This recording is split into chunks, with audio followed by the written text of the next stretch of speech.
Now, secondly, however, as I have gotten older, I have decided we really need camps for adults. And we need the kind of camps that you all run. I mean, really, where, none of the serious stuff, none of the, life-challenging stuff, more fun. I think we have a huge fun deficit in America. When I first tried Fabergé Organic shampoo with pure wheat germ oil and honey, it was so good I told 2 friends about it, and they told 2 friends, and so on, and so on, and so on. Fully threaded listeners are well aware of the great dock slowdown on the West Coast of 2014-2015, and we've been talking a lot about that on the podcast we're going to launch today with an update on all that. Most of you by now have heard that there is a tentative agreement. We won't go into the details of that at this juncture of the show, but along with us for a first-hand perspective, we have from Star Stainless, probably the world's largest importer into the U.S. of stainless steel fastener products, Mr. Kevin Chavis. Kevin, welcome aboard. Thanks, Eric. Nice to talk to you. Well, we've wanted to have you on for a long time, and hopefully we'll be able to do so in a more extended format next time, but we've got a couple of big news items here. We wanted to kick off with it. From your perspective, what's going on out there on the West Coast and the longshoremen strike and the big cargo clog? Well, the dock slowdown this time was pretty bad. We live pretty close to the beach, so we're down there several times a week. And the last time I was down there were 30 full ships of containers sitting out there in the harbor. And, if you haven't seen that, it looked kind of like littering our coast, which isn't fun. Yeah, the pictures out there on Twitter were fairly dramatic, and to see it in person must have been quite the spectacle. Now, folks who know this industry, and particularly the West Coast, know that you earned your stripes with Porteous Fastener Company. Of course, you moved over to the great Star Stainless, but Porteous also had a footprint on the last time this happened, which was several years ago. Can you make a comparison? I mean, does this one seem about the same, worse? What's your read on it? This one, what I hear, is actually a little bit worse. I know with the containers stacked up, it's going to be forever getting caught up. What everybody doesn't realize is that you're good now with product, but with nothing coming in, it's going to take a long time to refill the pipeline.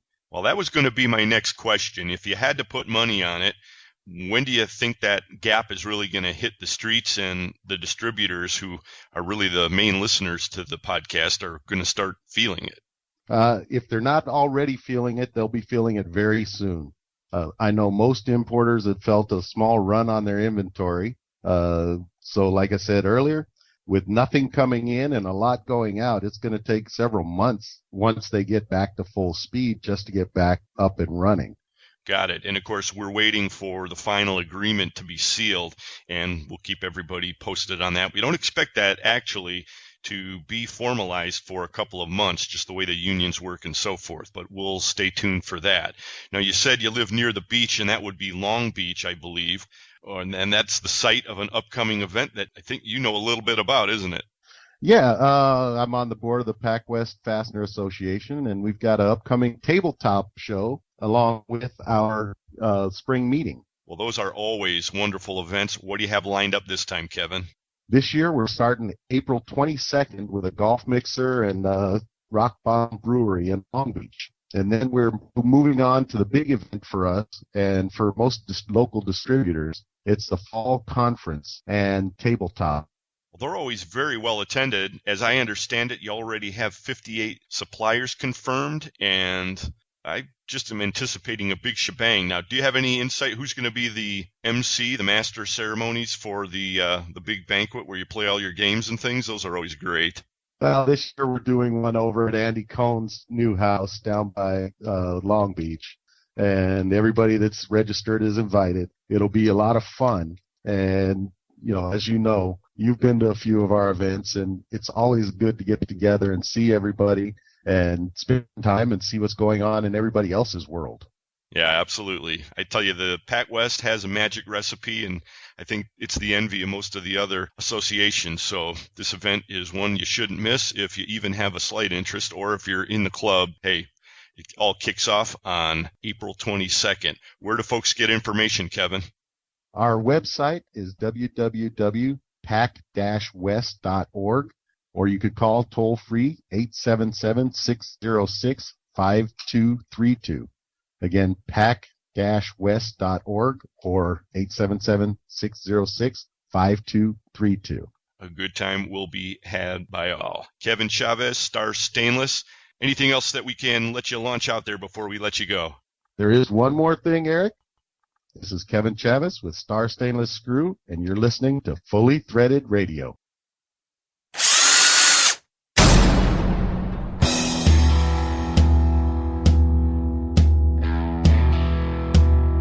It's time for Fully Threaded Radio.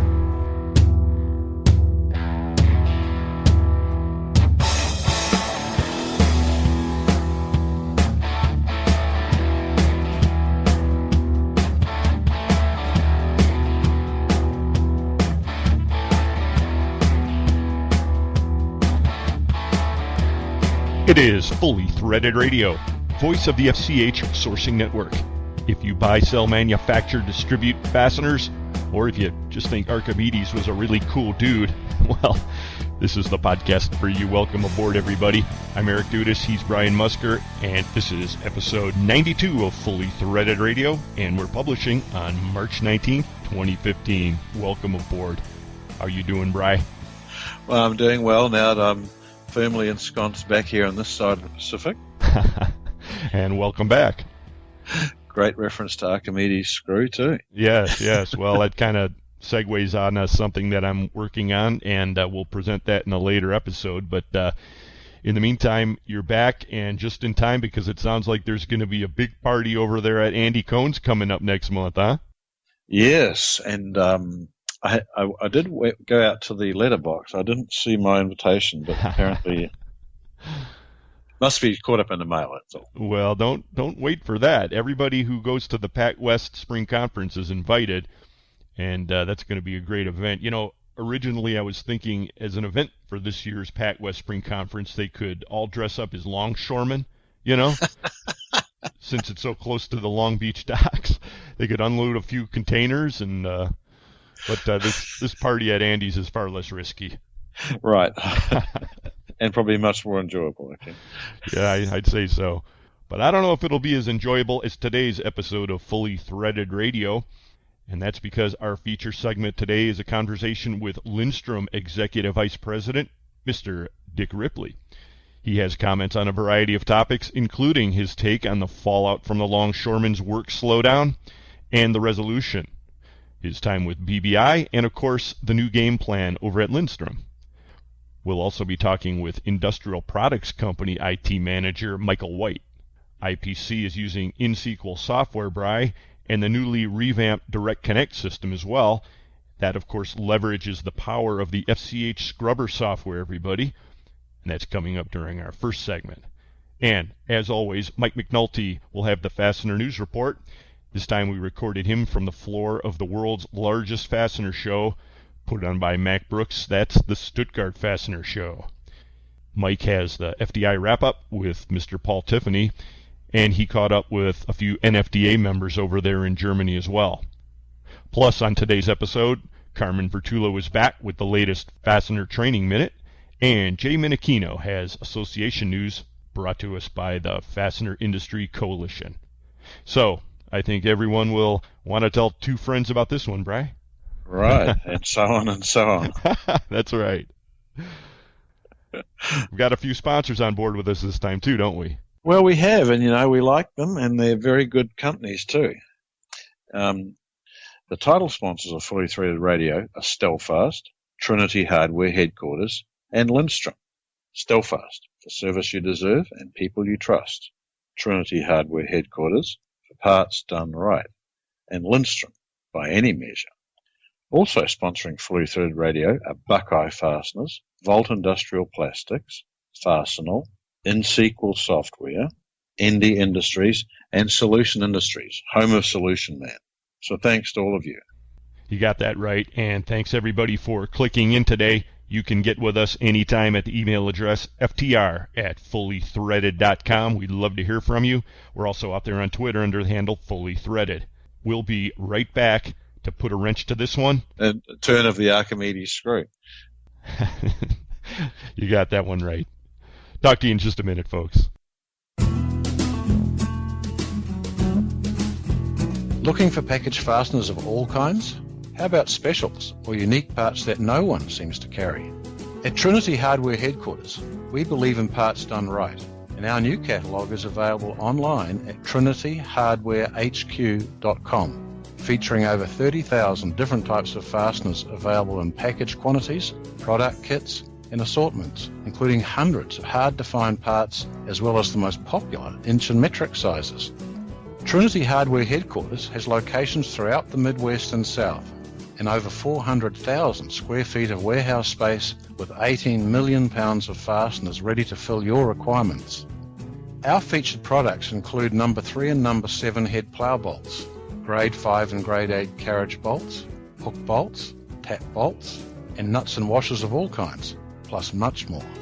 Visit our website at www.trinityhardwarehq.com or give Trinity Hardware Headquarters a call at 888-232-1010.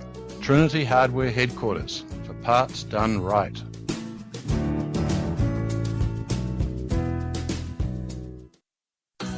How do you make the top name in packaged fasteners even better?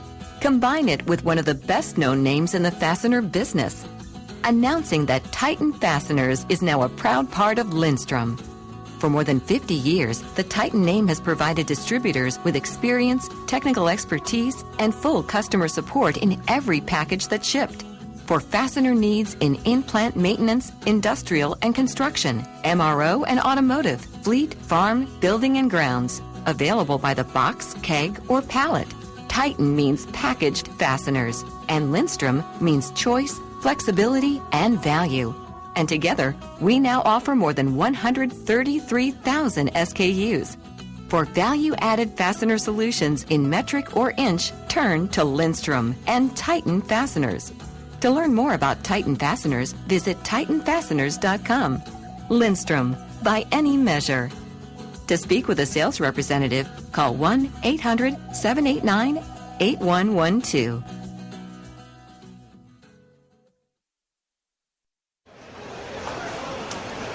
Harry, how's your search for new software going?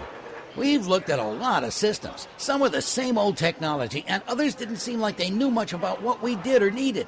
We did look at one company, crazy name though, I think it was INxSQL.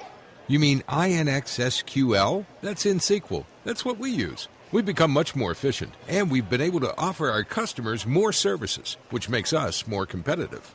Yeah, INxSQL, that's the one. They seem to be the only company that really understood what fastener distributors do for a living, and I found it easy to use. Harry, it's INSQL, INxSQL. You don't pronounce the X. We buy a lot from several master distributors, and their direct connect simplifies the whole process. When we need pricing and availability quickly, we just hit the F12 key.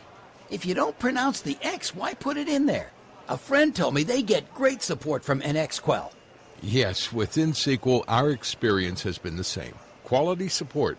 They know our business. And the best part is, no extra charges. With our old system, apparently nothing we called about was covered by support. You know, Inkwell seems to be the right company for us. They're called INSQL, INxSQL. Go to their website, www.INxSQL.com, or call them at 877-446-9775.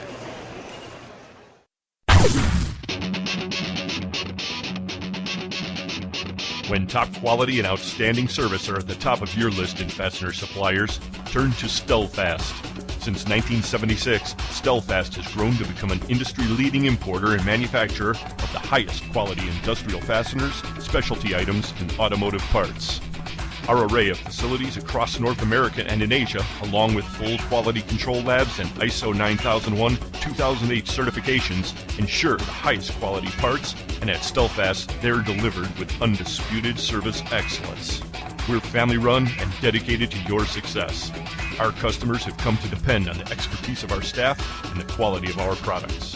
We also offer a wide range of secondary services to meet some of the toughest requirements you might have. Contact Stellfast today through our website at www.stellfast.com and put us to work for you. Stellfast. Service you deserve, people you trust.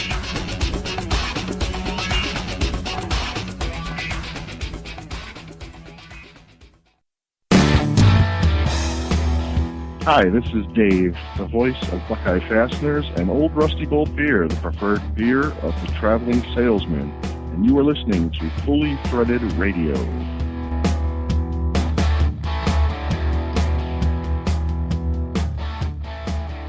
Brian and Eric, back with you, kicking off another online fastener toga party.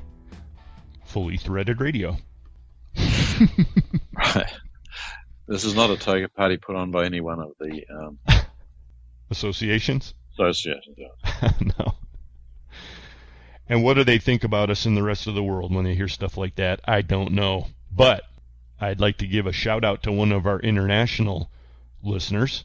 Of course, it's an American territory, but Mr. Javier Gomez of Juarez Industrial is listening to us out there in Puerto Rico. Wow. Bienvenidos, Javier. And I know that some of the people in Australia might be listening to us from my recent visit there too. Building the show in all corners of the globe. I think we picked up a few listeners out there in Germany and probably in the UK as well this time around, Bri. Good. Absolutely. Now, if you're closer to home in the Midwest or the Northeast of the U.S., you might be seeing signs of an impending thaw, global cooling notwithstanding. I might say the thaw is very welcome, okay? Oh, 100%. I mean, it was brutal, and at this time, business is great across the fastener industry if you're operating in one of the aforementioned areas, because if you sell plow bolts yeah, or mailbox repair kits, you're making a real killing. Right. Yeah. One of these little problems in winter that no one even recognizes in the rest of the world. You know, people backing into your mailboxes that can't get out of their driveways, or snow plows digging them over. Yeah, welcome to life in the Midwest or the Northeast. Well, with the brutal conditions we had this winter, everybody was in a crappy mood, and almost everybody seemed to catch a case of screwbola somewhere along the line. It's funny, I was talking to Carmen Vertullo of Carver Consulting a couple of weeks ago, and he had it really bad. And I told him to try one of those zinc-based cold remedy tablets. I use Zicam. It's always worked pretty well for me, or as well as anything. And like the true fastener man he is, he says, oh yeah, that stuff is good. Give me anything with zinc. I'll even take a 1/4-20 hex nut with zinc yellow plating. Of course, my view is that nothing beats a true hot toddy made of lemon juice and whiskey, Scotch whiskey. No zinc-plated fasteners, huh? No. Everything has its place, okay? Well, I'm glad to hear that you overcame yours as well. You had quite the case a couple of weeks back, and you were all stopped up. Now, you've been raving about your new headphones. Did you have an opportunity to use those while you were sick, and did they help at all with your ears being all jammed up like they were? No. Where these things were had, you know, every now and again you find something that turns out to be a real miracle, and you know, a 16-hour flight is a hell of a thing to have to go through. In fact, that's the Dallas to Sydney is the longest flight in the world. And so I thought, I'm going to try and listen to some music this time because of all the crappy headsets and sound on these planes. And I bought these things. They're Bose Quiet Comfort headsets, but these ones fit inside your ear. I don't really like having a great big thing stuck on my ear. These things truly were miraculous. Anyone who has to sit in an aeroplane and wants to listen to something, fully threaded podcast, these little things I've got, it's called a Quiet Comfort 20i, plugs into a iPhone. There's a version for Android, fits right inside your ear, or nearly, and it's just nearly miraculous. I sat with these things in for 12 hours and didn't hurt my ears, and I could either listen to music or I could just use the sound cancelling and just sit in silence. So these are the ones that have that sound gate technology, is that right? So they cancel out all the peripheral sound, but you hear what you want to hear. Yeah, and it sort of, it sounds too good to be true. I mean, some planes are really noisy, but you just get used to it. After 5 hours of this constant bloody noise, you're turned off. You can't hear anything anyway. Right. And what do those go for? About $100? No, these things are 300. Okay, I mean the Bose things are the sort of the top of the line, and so they're expensive.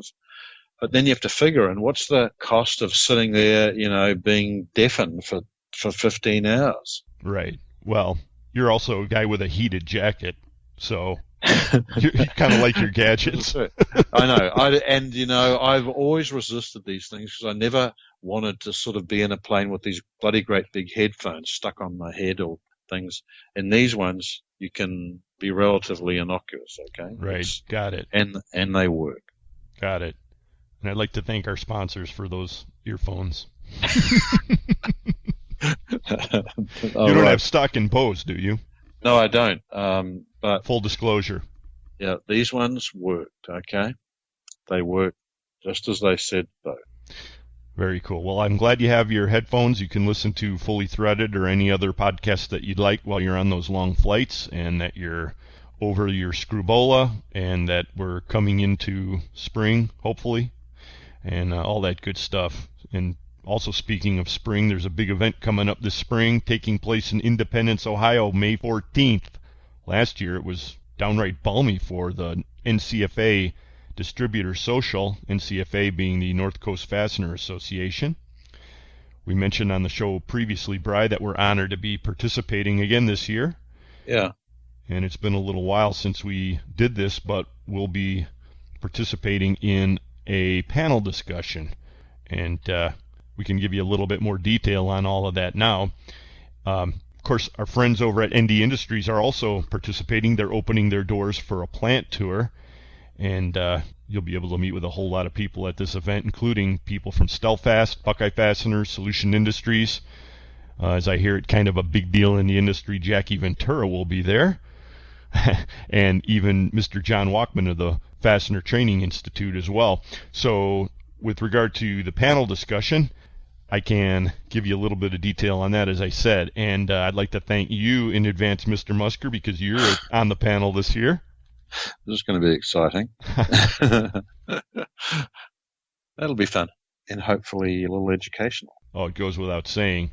The title, I can divulge now, is 3 on 3, a discussion on the latest industry trends. Now, I have to say, I took a little bit of heat for this title at a recent NCFA board meeting, but I'm standing by the title because if you read the description, which is supposed to always be presented with the title, it does kind of fill in the blanks a little bit. I mean, you wouldn't believe where the mind of some fastener people goes. I don't see anything other than innocuous fastener-related material with 3 on 3. It's plenty enticing and just vague enough to pique my interest, but I guess it should be because I wrote it.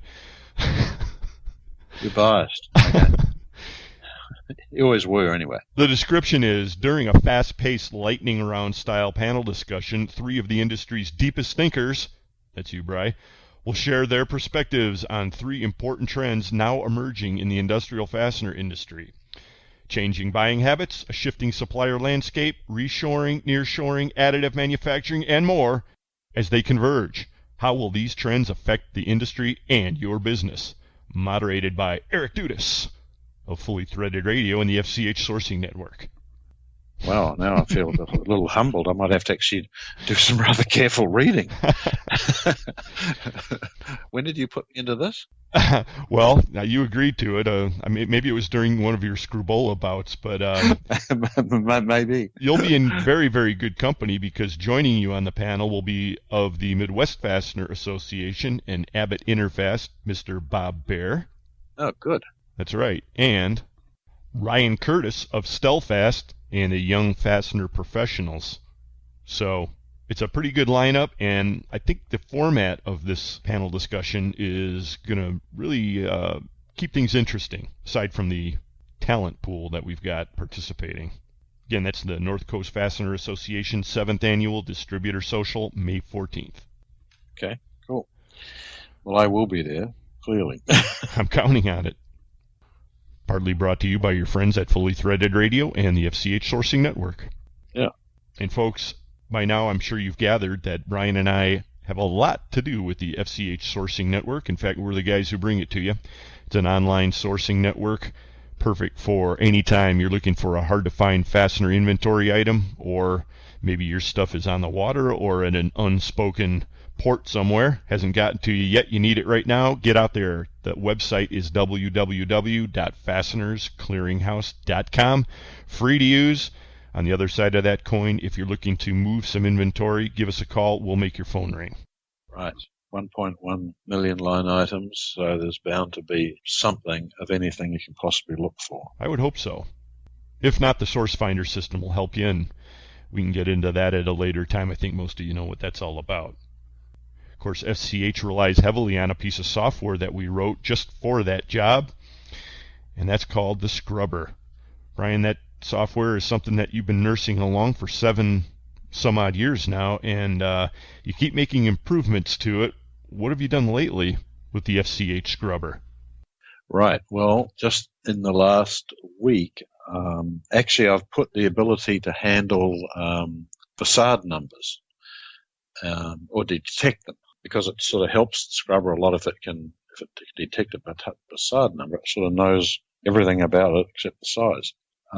And we've added the ability to deal with the sizes as used in PT screws, which is sort of different to everything else. They use like KA numbers. So I've put that in. So this is just the last week that's gone in. Very cool. Continuous improvement, okay? Absolutely. Right. Okay, well, just it makes it better.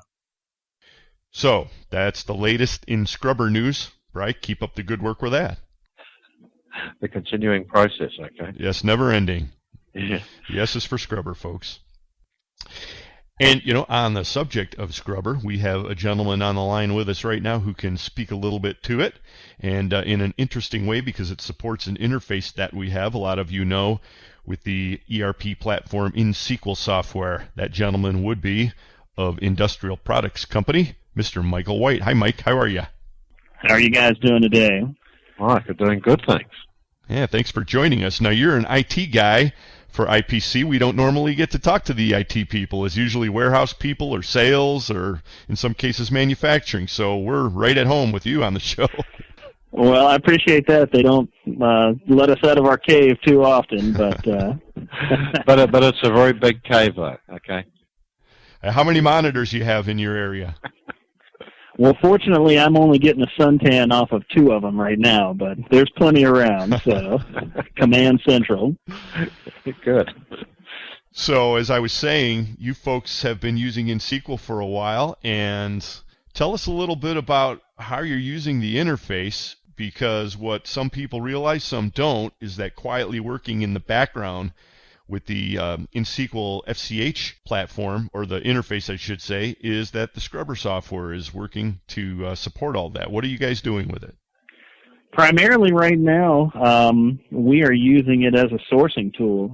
In INxSQL, when you look up an item right there from the item inquiry screen, you can shift F12, and it uses your company's description, whatever it is, to find the closest match and pulls up what it thinks are a list of parts, and usually it hits it pretty close. And gives you options right there on the screen to kind of refine the search to figure out exactly what folks out there have that we might be looking for. Nice. I mean, that's exactly as we designed it. So it's good that you use it that way. A lot of work of Darren's and from FCH has gone into that, actually. Yeah, it's a good, quick tool. That among some of the other things they have, I know the Direct Connect is another tool that we use big time, but the FCH screen makes it very easy because, again, it just keys right off of our description. So as long as our part setup folks have done their job and put a good description in there, most of it you usually don't even have to refine it. Yeah, the Direct Connect system is something we're going to be talking a lot about in coming episodes. Of course, it is a way that users of INxSQL can access directly the catalogs of several very, very well-known companies, including Stelfast and Lindstrom coming up, Metric and Multi, several others, and we'll talk about that. Just before we do, how long has IPC been on the INxSQL platform, Michael? We went live in February of 2010, so we've just crossed the 5-year mark with them. So you've got a fair amount of experience with it then, actually. We have. It's been a good run. What do you like about INxSQL? It's simple, easy to learn, and yet it's still got the depth there where you can customize it and get it to do pretty much everything you need it to do, especially fastener-wise. It's focused on the things that we need and doesn't really have a whole bunch of stuff in there to worry about that we don't. So. Okay. Operates on the KISS principle. Yeah, that's right. There's not enough in IT that does that, is there? No, there's really not this day and age. There were a lot of products we looked at before choosing INxSQL, and that was really one of the main things that led us there. Was it did what we needed to do and had a lot of room for growth, but had a lot of good people behind it, and that was obvious from the beginning.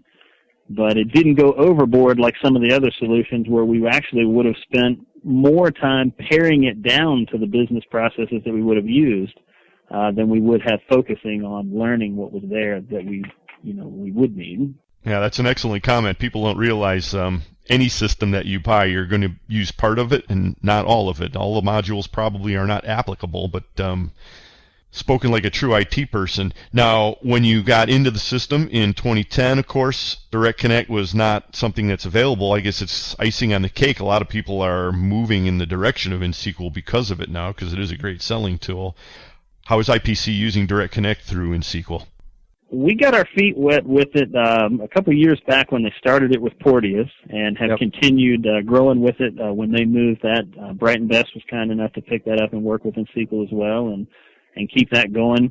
We actually kind of changed a little bit about our purchasing structure because that saved us a lot of time, sourcing some standards. We can actually simplify the purchasing and the quoting time out. Got a lot of time back there. So it took a lot of work out of that and allowed us to reduce the number of people here that we have focused on that full time.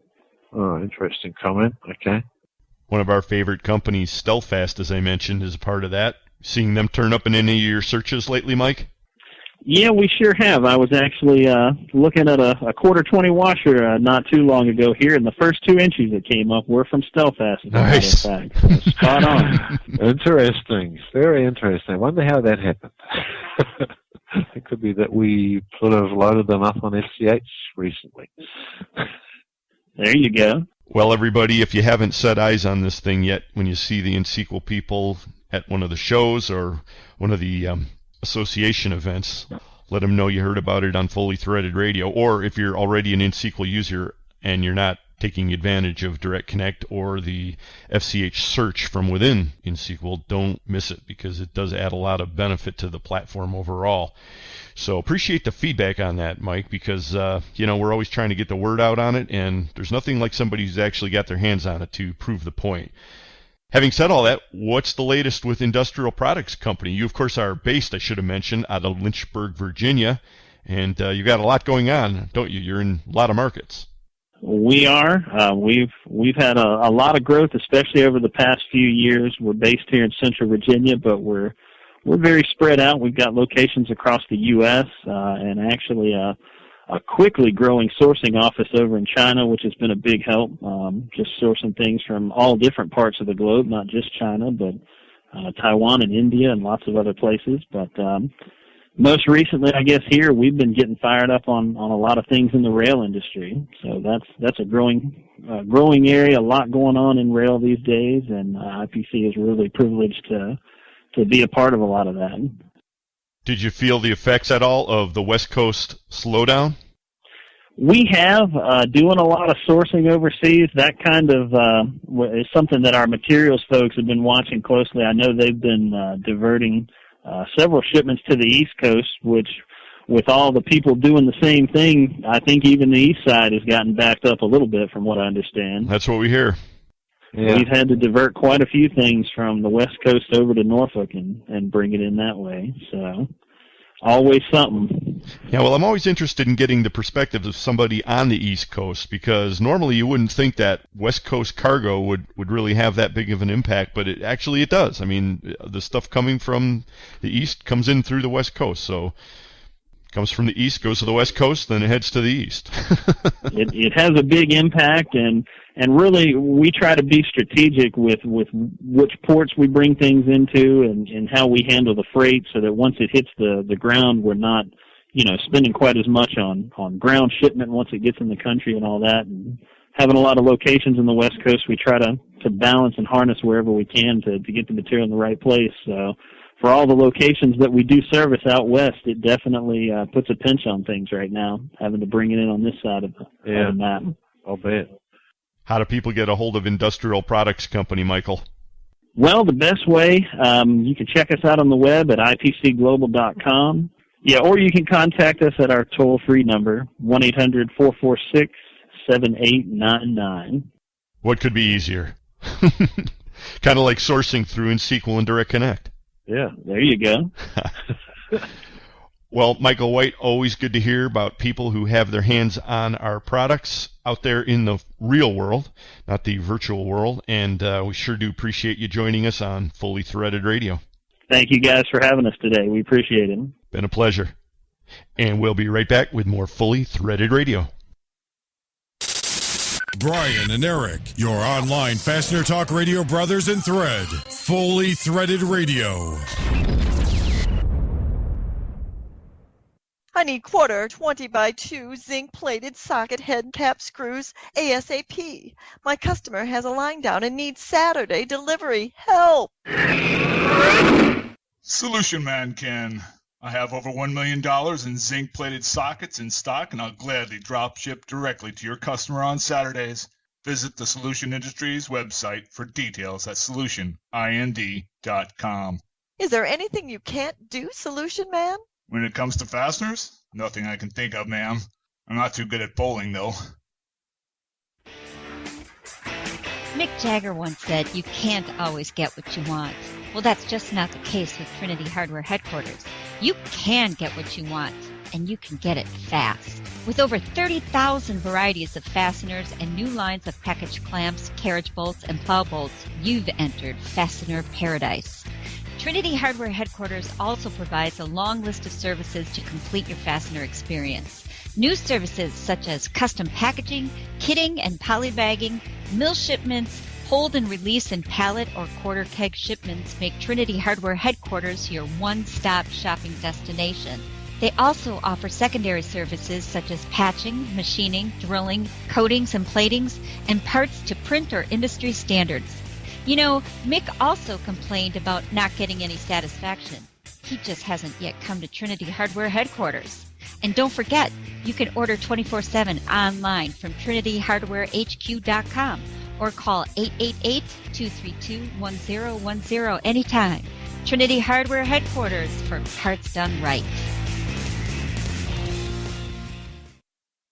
What can I get you, young fella? An ice-cold sarsaparilla? Something stronger like a beer from the tap? Maybe something even stronger like some blended whiskey.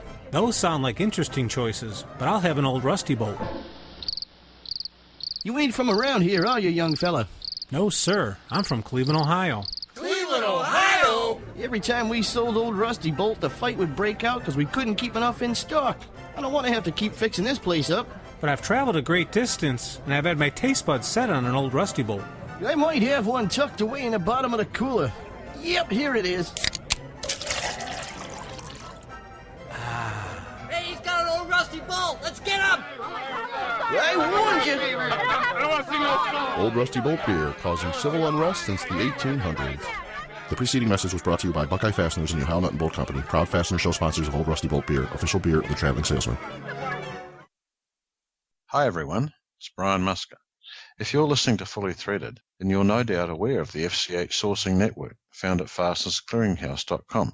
You've probably also heard about our legendary scrubber software that makes listing your inventory on FCH a snap. But have you heard about the new FCH Smart Link interface? With SmartLink, users of Business Edge, INSQL, and Distribution 1 have a new weapon in the war against excess inventory, because each of these platforms now links directly to the FCH Scrubber system through an automated interface. The best part is that this new tool is available at no additional charge to FCH members who use Business Edge, INSQL, or Distribution 1. With SmartLink, you can keep your inventory listings up to date with the click of a button, so it's a win-win for all FCH users. The new FCH FastLink interface is really big news, and we'll be thrilled to have your company using it. Business Edge, INSQL, and Distribution 1 users should contact their software provider for details, or just call me, Brian Musker. You can reach me through the FCH website at www.fastenersclearinghouse.com. That's fasteners with an S, and the S is for scrubber. This is Tom Buttonbone with Technology Components Southwest in Fort Worth, Texas, and I faithfully listen to Fully Threaded Radio.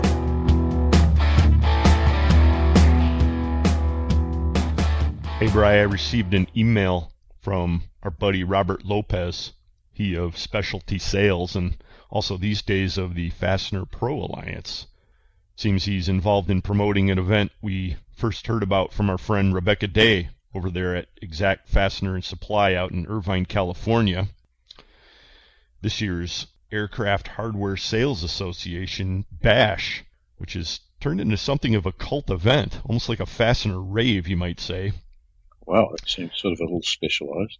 Yeah, well, if Rebecca's into it, and now Robert too, you know there's something about it. It's taking place this April 24th. That's a Friday out there also in Long Beach. Jumping place, that Long Beach, California. Oh.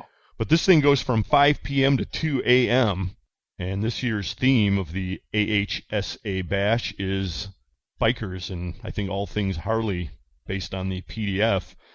They don't have a website, so they're relying kind of on guerrilla promotion. Yeah. And I've got a phone number for it. You can also probably contact, I guess, Robert Lopez because he's the one who's mentioning it. But I guess there's a phone number for the president of this whole shindig, and that's 714-893-3050.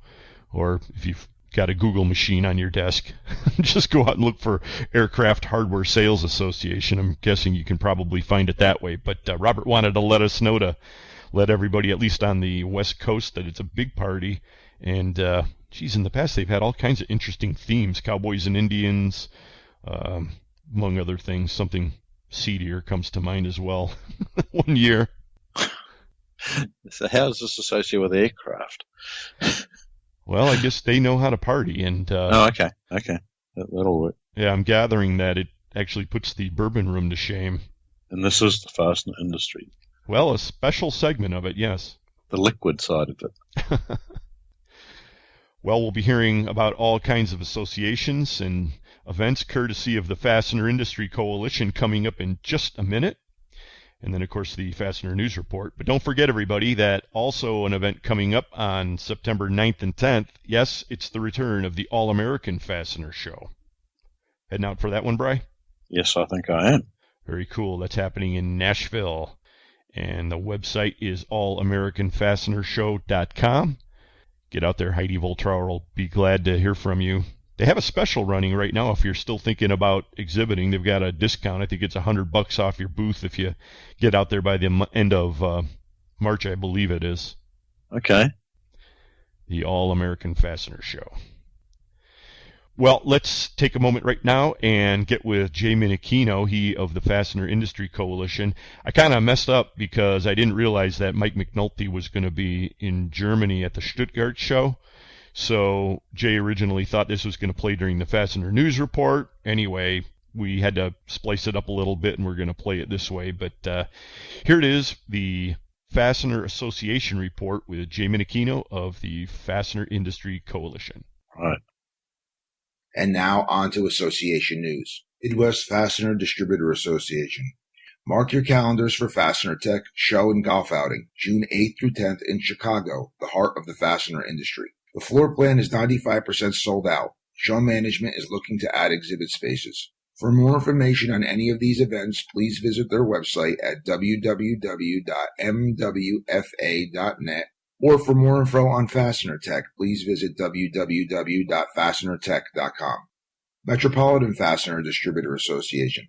The MFDA's next meeting is its annual economic forecast, featuring an economist from ITR Economics on March 19th at Moran's, New York City. Scholarship applications are available online to all member companies. Application deadline is May 1st. For more information on any of these events, please visit their website at www.mfda.us. New England Fastener Distributor Association. The NFDA will sponsor a dinner meeting on April 16th featuring an economist from ITR Economics. This meeting will be held at the Sturbridge Hotel in Sturbridge, Massachusetts. Their tabletop show is scheduled for September 16th, 2015 at Foxwoods Resort and Casino in Connecticut. Watch their website at www.nefda for more details. National Fastener Distributors Association. The NFDA will hold its 2015 annual meeting on June 10th and 11th at the Crown Plaza Hotel in Rosemont, Illinois, in conjunction with Fastener Tech 2015. Come to the show and stay for our conference, which will include an economic forecast update from the Institute of Trend Research. Visit www.nfda-fastener.org for more details. Pacific West Fastener Association. Pac-West will hold a tabletop show and spring conference April 23rd to 25th in Long Beach, California.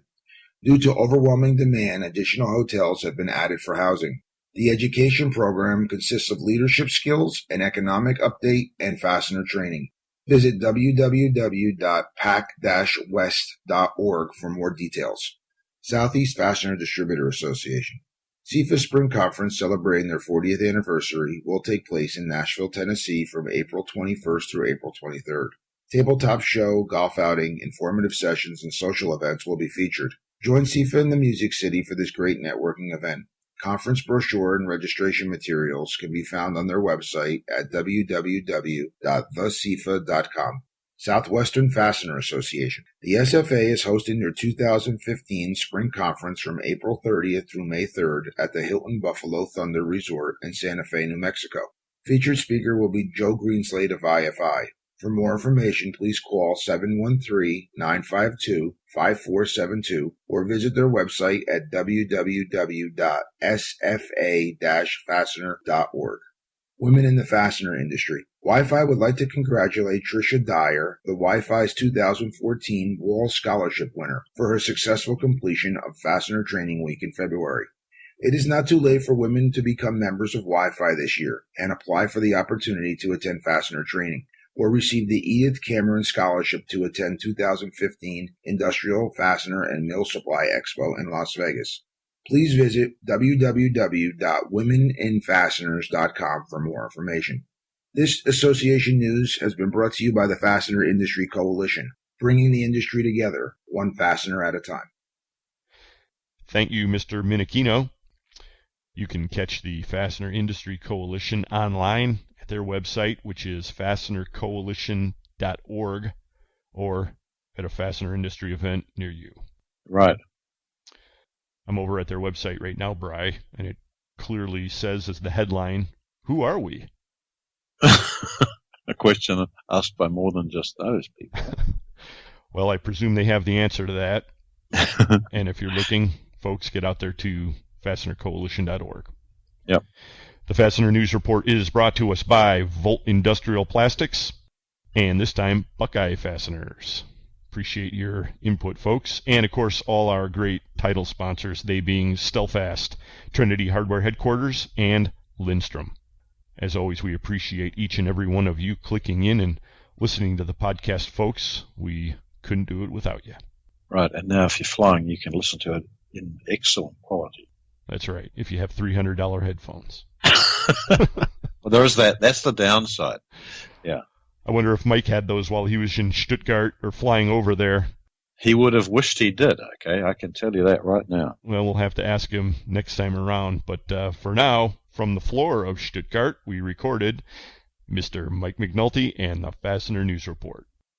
Thanks, Eric. This is Mike McNulty from Fastener Technology International, bringing you the Fastener News Report, which is sponsored today by Volt Industrial Plastics, makers of the world's finest plastic fasteners. I am pleased to be delivering this report to you today, straight from the show floor at the 6th staging of Fastener Fair Stuttgart, the international exposition for the European fastener and fixing industry.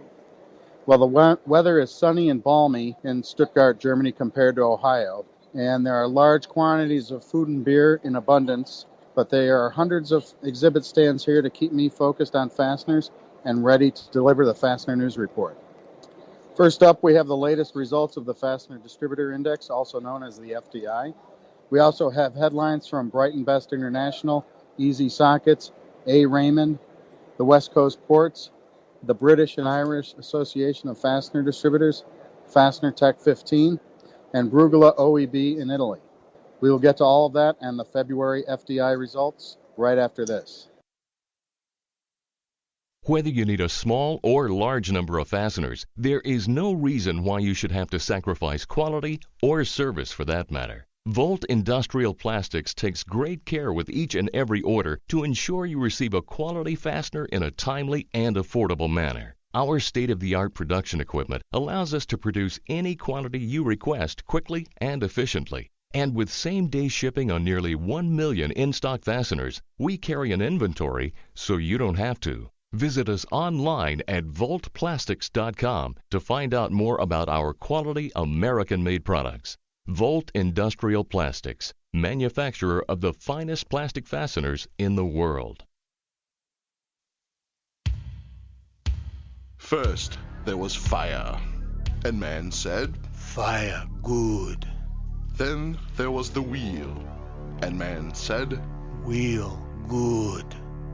With the invention of the wheel came the need for fasteners, and man loudly exclaimed, "Buckeye, good."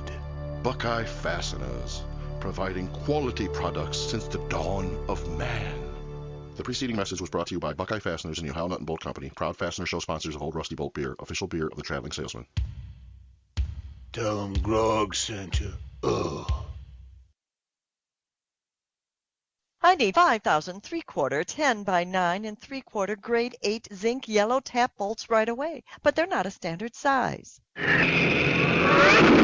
Solution Man, Ken. I carry a wide variety of sizes and I can quickly cut them to any length. See Solution Industries website for details at solutionInd.com. Using your bare hands? I do use a saw on smaller parts, actually. Mike McNulty.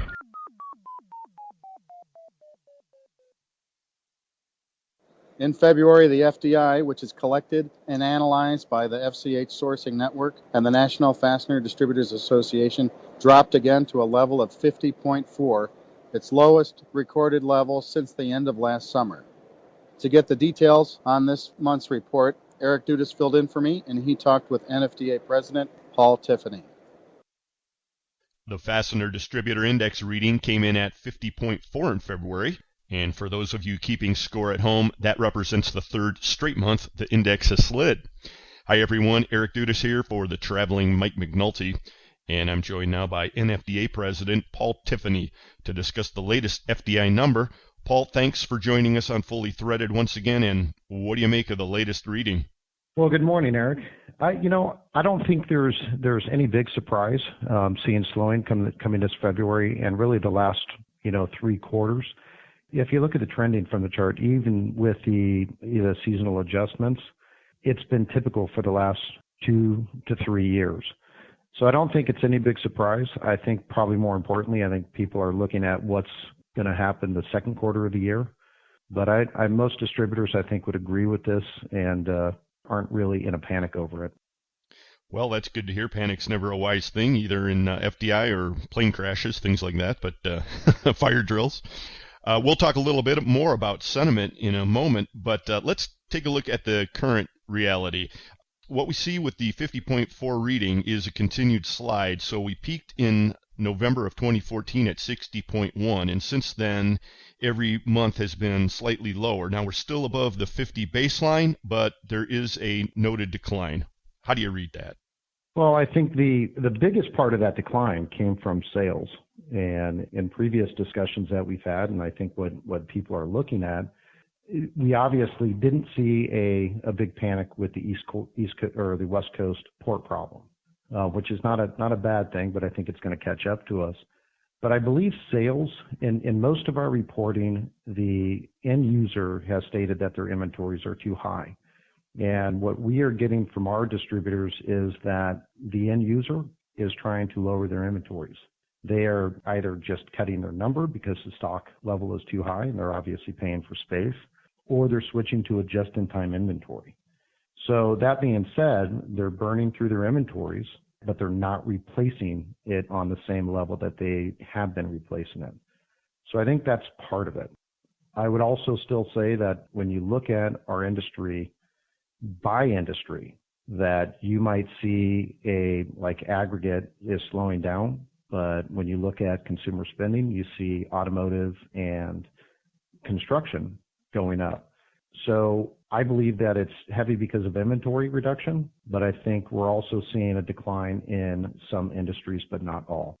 Leave it to a metric like the FDI to allow you to kind of look between the cracks and get patterns like that, or just become more confused.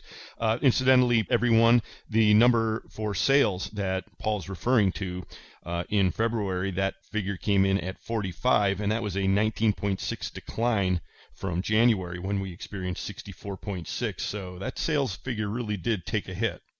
Well, let's look ahead and see what our respondents said looking down the road 6 months. That remains strong as 57% see a brighter future for the next 6 months, with 27% about the same. So I'd say the market's pretty optimistic overall. Well, eventually our customers are going to run out of inventory and they're going to have to replenish. But I also feel that the savings everybody has seen in oil and gas, I think they're going to spend it. And I think that's the sentiment moving forward. So again, automotive, I think, is going to grow. I think you're going to see anywhere you see consumer spending and anybody that is providing services to people that support that next level or the next line. Home construction is going to be on the rise. So I think people are looking at that 6-month outlook and saying consumers are going to spend, and that's why you're seeing it increase. Well, we'll be all looking forward to that, that's for sure. Now, last time we talked, you indicated that upcoming at the time was the NFDA Spring Conference that took place in Charlotte, South Carolina. How did that go? And in fact, were people mentioning the FDI?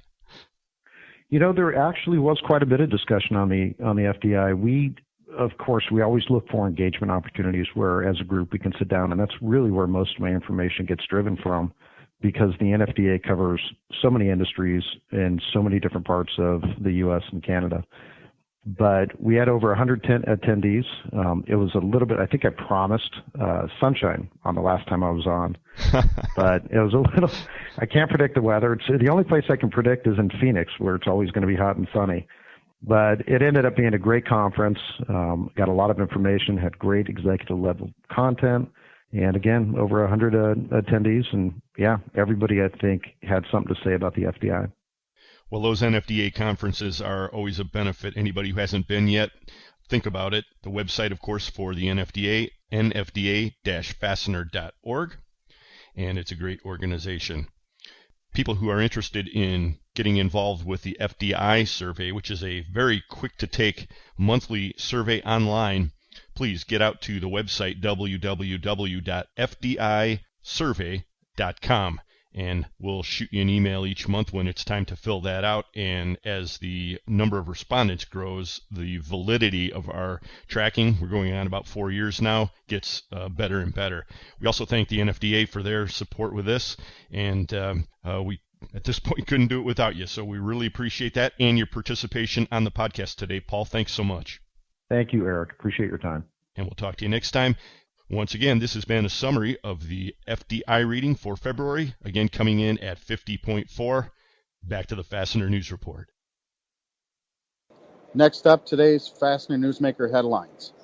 Bright Invest International, based in Long Beach, California, has announced the acquisition of Easy Sockets in Springfield, New Jersey, a supplier of high-quality socket screws and related products since 1978. The purchase by BBI was structured as an asset transaction. And to get some reaction to this, Robert Lopez interviewed Ed Werner, the president of Easy Sockets, for the FastenerProAlliance.com. Ed Werner was kind enough to speak with me, and he said it was a good time to retire. He and Mildred accomplished what they had set out to do, and they wanted to retire in good health. It seems like a perfect opportunity for both them and Brightinvest. I personally think that this type of consolidation will continue in our industry, and I expect to see more of these mergers in the near future. A. Raymond, one of the world leaders in fastening assembly solutions, has relocated its Japanese operations to the city of Hadano, 60 kilometers west of Tokyo, after outgrowing its old building. Nearly twice as big and built at a cost of 2.1 billion yen, the 7,000 square meter plant is fully automated with 23 molding machines and 6 assembly machines operating 24 hours, 7 days a week. The Pacific Maritime Association and the International Longshore and Warehouse Union have reached a tentative agreement on a new 5-year contract covering workers at all 29 West Coast ports in the USA. The deal was reached with the assistance from the U.S. Secretary of Labor, Tom Perez, and the Federal Mediation and Conciliation Service Deputy Director, Scott Beckenbaugh. The agreement is subject to ratification. The executives of the British and Irish Association of Fastener Distributors has elected Jeff Budd as its chairman for the next 2 years. Budd is a director at TriFast plc, and he's the European Managing Director of TR Fastenings. Andy Witz of Bolhoff Fastenings was reelected as vice chairman, and David Furness of Rapier Star as finance officer director, and David Jackson of Stainless Threaded Fasteners has another year as the Stainless Steel Fastener Group chairman. Exhibit sales for Fastener Tech 15, scheduled for June 8th to 10th, 2015, in Rosemont, Illinois, are set to pass the final total for the entire 2013 event, with almost 3 months to go until the exhibit opens. The preliminary schedule for the all-fastener industry event in the heart of the fastener industry also has been released, and it includes a golf outing, several seminars, 2 receptions, and exhibits featuring in the neighborhood of 150 different companies. And our top fastener newsmaker headline is that Brugula OEB, the famous Italian maker of engine bolts, is setting up a new plant in the Detroit metropolitan area of Michigan. This plant will service Ford's European operations that have been moved to the USA, as well as other USA automotive operations. The plant will include fastener making capabilities, and it may expand in the future. The 89-year-old fastener maker, famous for its hexagon socket head bolt, received welcoming treatment and incentives from the state of Michigan, including Governor Rick Snyder. Michigan became a right-to-work state last year, and it has also announced other automotive investments from European and Asian companies. Now, to finish up our report, I'm going to go over to one of the North American exhibits, which is the National Fastener Distributors Exhibit Stand. The NFDA brought about 12 people from 8 different companies in an effort to fulfill their one of their mission statements of providing an international vision for their members. And I'm walking over to the booth right now.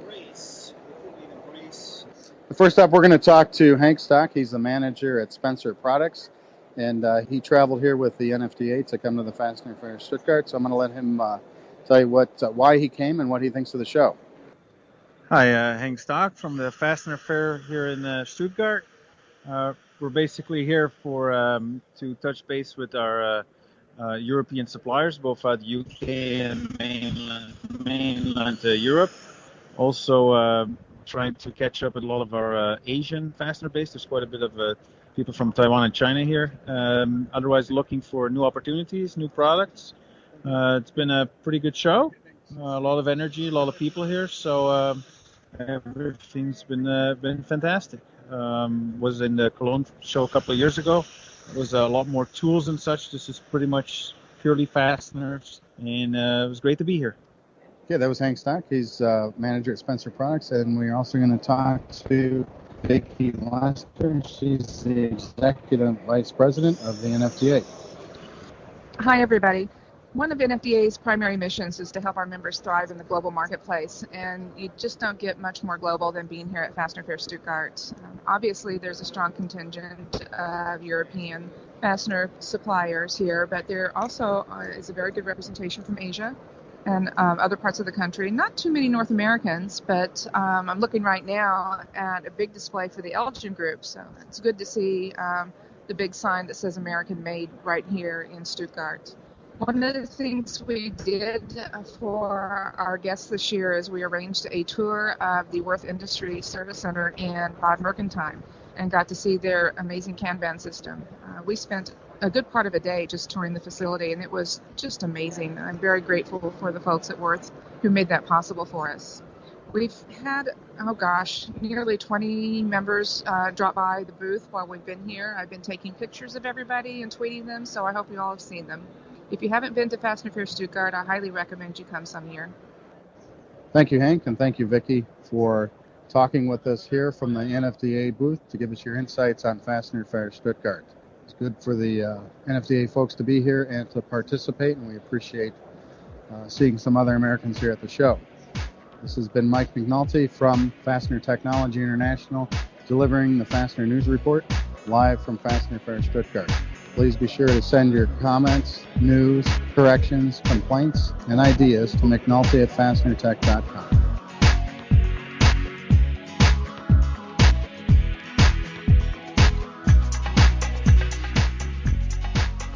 Up next, it's the jovial and informative Dick Ripley.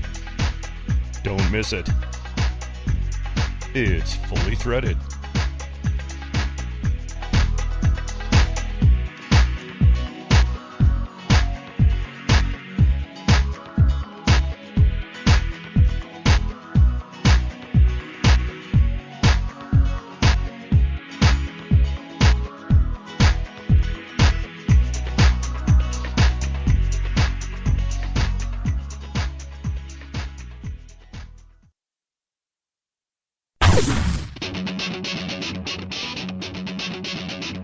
When top quality and outstanding service are at the top of your list in fastener suppliers, turn to Stellfast. Since 1976, Stellfast has grown to become an industry-leading importer and manufacturer of the highest quality industrial fasteners, specialty items, and automotive parts. Our array of facilities across North America and in Asia, along with full quality control labs and ISO 9001-2008 certifications, ensure the highest quality parts, and at Stellfast, they're delivered with undisputed service excellence. We're family-run and dedicated to your success. Our customers have come to depend on the expertise of our staff and the quality of our products. We also offer a wide range of secondary services to meet some of the toughest requirements you might have. Contact Stellfast today through our website at www.stellfast.com and put us to work for you. Stellfast. Service you deserve, people you trust.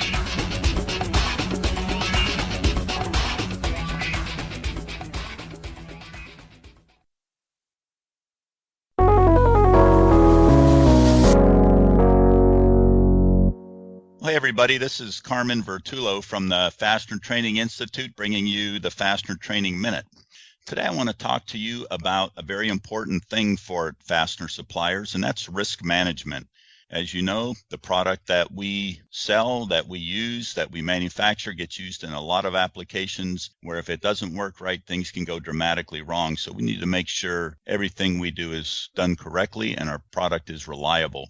Some interesting changes are coming up in the quality management world, especially around ISO 9001, if that's your quality management system that you should know about from a risk management perspective. And as well, we're going to be talking about this at the Pac-West conference in April in Long Beach. So I hope you'll attend that and get some more detail. But come back and listen to some more, and I'll tell you what's going on with ISO 9001-2015 and why it matters to you. Thanks, Carmen. This is John Walkman for the Fastener Training Institute. As spring is the season for growth and renewal, how about taking a few FTI classes? April is a very busy month for us, and here are some highlights. We start with Carmen presenting his Quality Management System class in Los Angeles. Salim Brahimi then brings his Understanding Hydrogen Embrittlement in Fasteners to Chicago. We close out the month with our Automotive Fastener Technology class in Detroit. This class is co-produced with the Industrial Fasteners Institute. FTI product training webinars continue to be a hit as they are low cost, high content, and convenient. April's webinar covers the right torque and when it's not, This is a primer for those new to fasteners and a refresher for our more seasoned folks. In May, we're responding to the industry requests for fastener basics.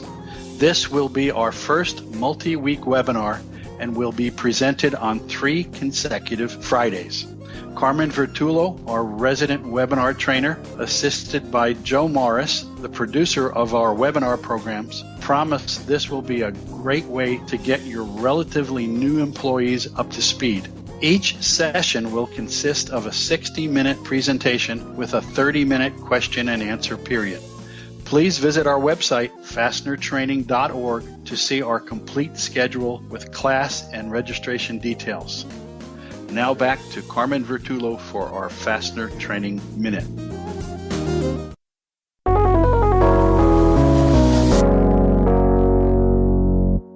Well, welcome back again. This is Carmen Vertullo again with the Fastener Training Institute and Carver Consulting here in San Diego.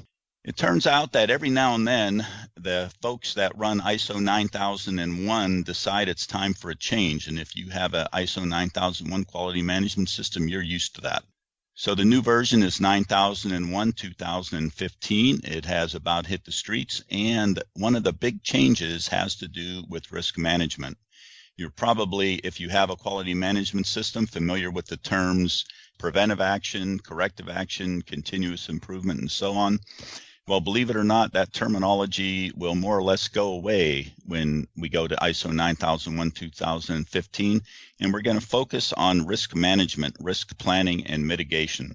Now, aside from the fact that it's going to require us to make some changes in our documentation for our QMS, I think this is a good thing for the fastener industry because it's good for us to think about our product from a risk planning and mitigation point of view. I think it's going to be good for those who manufacture products, those that use them, and those that sell them. So look forward to some interesting and new perspectives on how your quality management system helps you deal with risk management. And be sure and attend the Pac-West conference in Long Beach in April this year, and we'll be speaking more about risk management as it relates to fastener suppliers. Thanks for listening. This is Carmen Vertullo with Carver Consulting, the Fastener Training Institute, and this has been the Fastener Training Minute.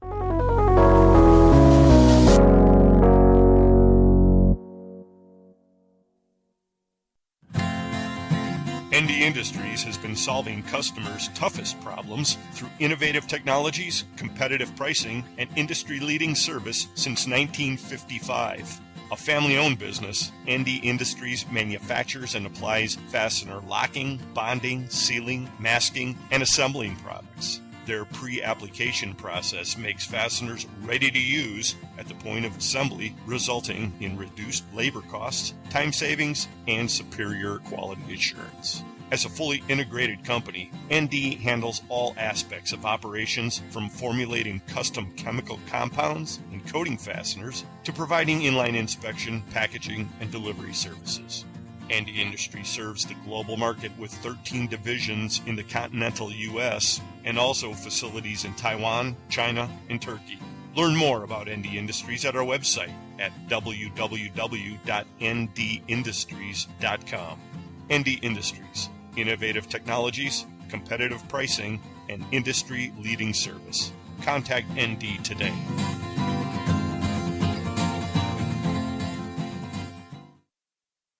For a selection of hundreds of thousands of fasteners, check out your local Fastenal store or fastenal.com. We can stock domestic or internationally sourced product locally and keep your bin stock filled for you at no additional expense. We are a 9001-2008 certified company that's made a huge investment in quality control so you don't have to.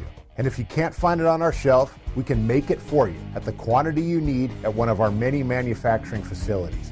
Learn more by contacting your local Fastenal store or visiting fastenal.com today.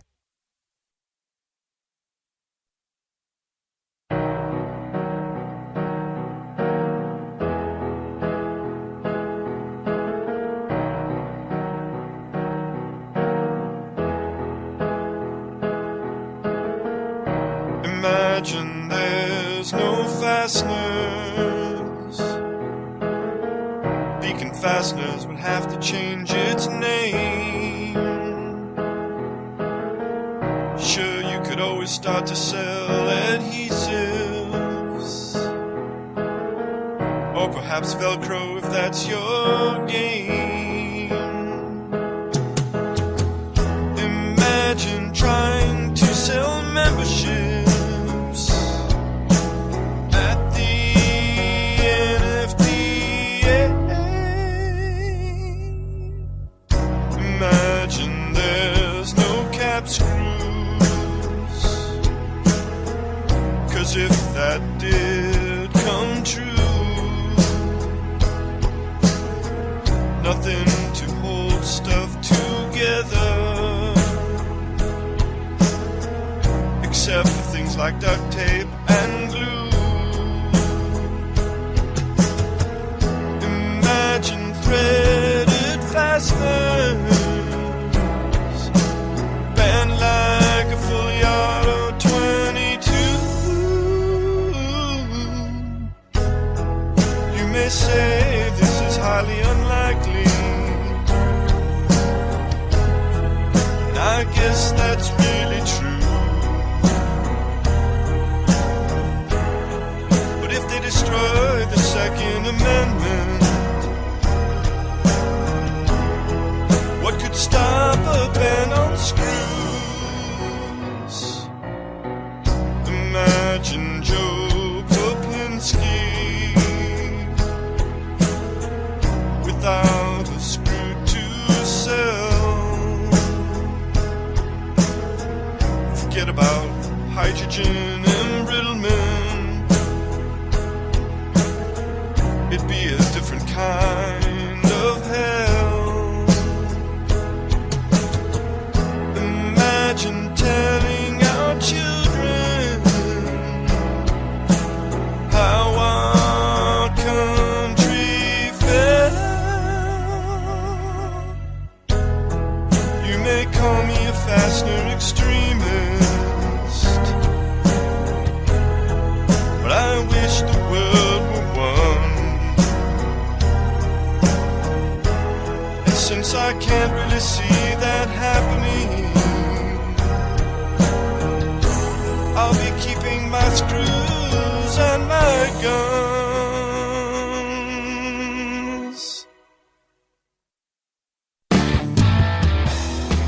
This is JR from JHP Fasteners, the precision fabricators and distributors' #1 source. Come visit us and the Fully Threaded crew on Facebook and Twitter for the latest in fastener news and facts. You're listening to Fully Threaded Radio.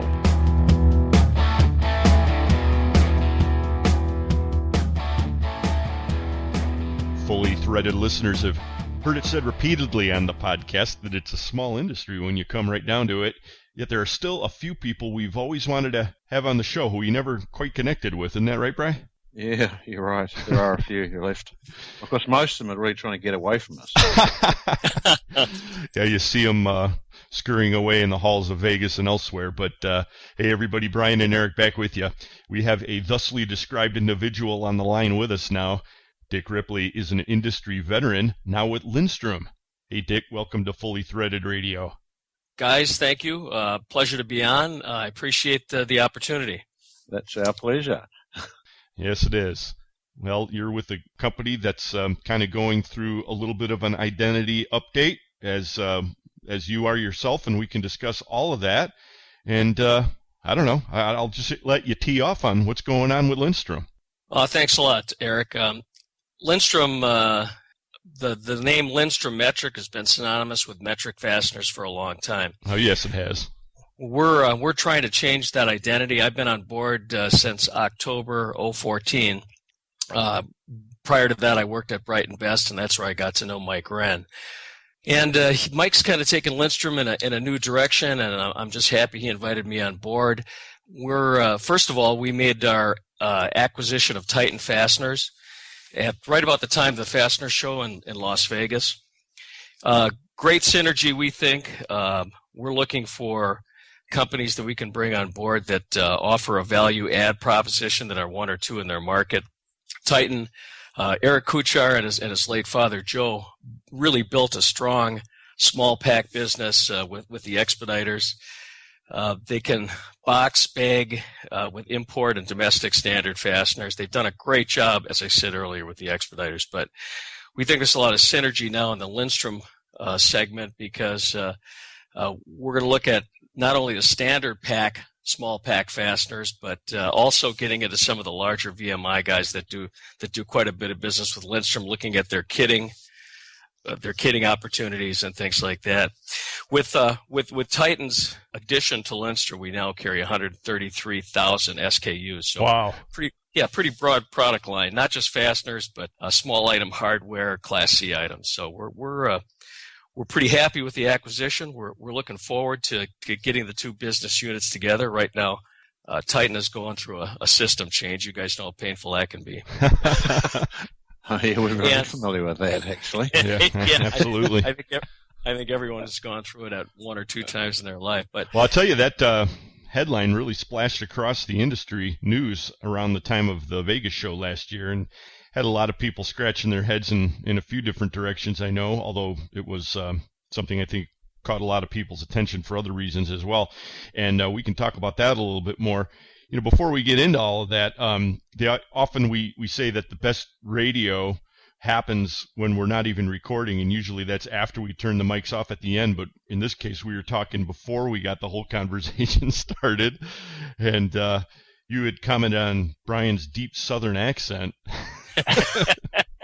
Yeah. I noticed he was from Georgia. South Texas. Brownsville area, okay? Yeah. I've been there too. Yeah, so your stomping grounds, Bri, were where were you mainly based when you were down under?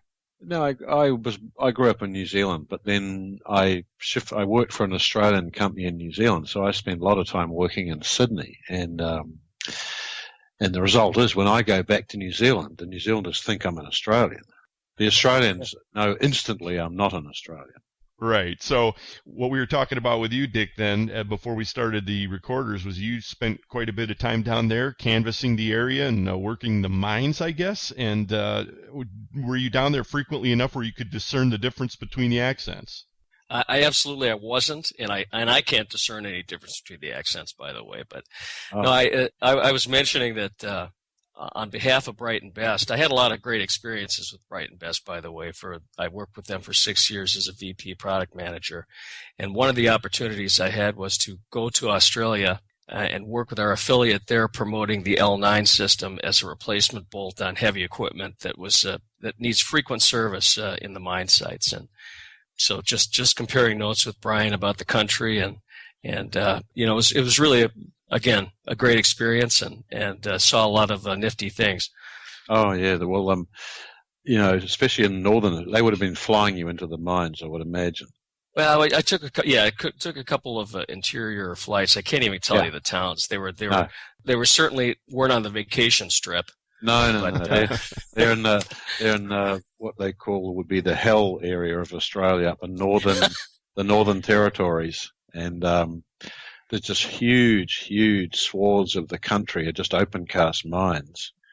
And the Chinese have built ports. They send their ships in, they run the ports themselves, and all that happens is these giant trucks of ore just drive up to these ports, continuously dropping thousands of tons of scrap off. Well, we were, I think the last day we were there, John Shu joined me for the wrap-up at the headquarters of the customer we were visiting the mine sites with. And in that port, there must have been 50 vessels out there waiting to come in and get loaded up. It's a big business. And sounds like Long Beach. Yeah. Oh, yeah, right. There's no strike because they're all Chinese workers there. But the fact is that Australia provides almost all of the coal from their all of northern Australia is like a giant mine. They're either mining diamonds, iron, or coal, or uranium, or bauxite for aluminum. So just dig a hole anywhere and you can sell it as ore. So it's just, and the temperatures are so extreme that the wear and tear on, nuts and bolts is just horrific on that equipment. Do they have a lot of radon issues down there in Australia, Bri? I don't know. I don't think so. That's an interesting question, though. Yeah, no one lives there. Yeah. Except, the Aboriginal natives, and their problem is that they use the interior of Australia as a place to explode bombs, atomic bombs. As if you didn't have enough to worry about. That's where they shot Road Warrior, right? Yeah. It's a pretty wild part of the country. Yeah. So how long did you spend down there, and did you go down there frequently, or did you just go down, do your business, and get the hell out? It was just the one trip, but it turned into kind of a long exposition because it was right after I flew out of Las Vegas to L.A. after the Vegas show. So I spent 3 days in Las Vegas and then 10 days in Australia. So had a fairly large suitcase. And a lifetime at LAX airport. Yeah. Always fun. The worst airport in the world. It is. Yeah. Well, that's the price you pay to be in this industry. And, but one of the cool things about seeing that, I mean, I've never been to the actual mines, but seeing the iron mine, well, actually I have the iron mines in northern Minnesota. They're no longer operational, but when you actually get to put your hands on that sort of thing, you really see sort of the beginning of what makes a screw, and you get the feel all the way from production to distribution to end use, and you really get the full spectrum. Absolutely, yeah. I've kind of, in terms of the production of a screw, I spent 6 years as the VP of Sales at Lake Erie, so I've seen that side of the process too on the manufacturing side. So, you have. Oh yeah. Very cool. Well, what you want to give us a thumbnail? I mean, what was the career path of Dick Ripley? How did you get to Lindstrom? Okay. I've been in the industry 38 years. Oh, God. Yeah, I know. Sorry. Again, ruined for life being in the fastener. Yeah. Oh, no redemption for you at all. Yeah, I know. I started out as an assistant warehouse manager in a place in Milwaukee called Wisconsin Bolt and Nut. Worked in the warehouse for about 2 or 3 years, worked myself up to the office, then took a outside sales position. Did that at that capacity for about 3 or 4 years, and then switched jobs with a competitor called Manufacturers Bolt and Nut. I believe they had something out of Chicago. There was it was owned by a holding company out of Tokyo, and our division was subsequently purchased about 2 years into that job by himself and a partner, and we became Badger Fastener and Supply. And sold VMI programs. We were just breaking into the VMI segment at that time, and had some pretty good success with GE Electric and a couple other pretty high-profile accounts. And did that for about 6-7 years, and then got a call from a headhunter for a VP position in Kansas City for a place called Sun Distributors, but the acronym was Sun Inventory Management Company, SIMCO. So I took that job in 1993 and was there for about 10 years as their head sales guy. And that was about 8 years into that. It was purchased by Lawson Products. Yeah, I was going to say. Right. And then it was they named it after one of their other purchased affiliates. It was, oh boy, the name escapes you right now. Assembly Component Systems. Sorry about that. Yeah, we dealt with them. I remember. So did that till about 2003, and then got another call from a headhunter and took the job as the head sales guy at Lake Erie Screw, which was a pretty interesting proposition at the time. We were shutting down their Cleveland operating facility, their manufacturing segment, and moving it to Frankfort, Indiana.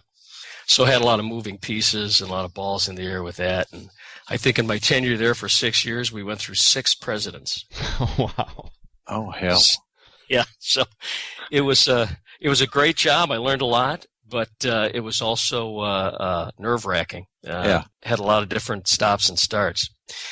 In that capacity, John and Peggy came to visit Lake Erie because we were doing some of their domestic cap screws, and talked to them both. And after a couple of meetings, I thought they had a very interesting model and business proposition. I liked the direction they were going with BBI, and subsequently sent them a letter, and they responded, and flew into LA and met with Robert, and took that job, and had been working there for 6 years up until October of last year.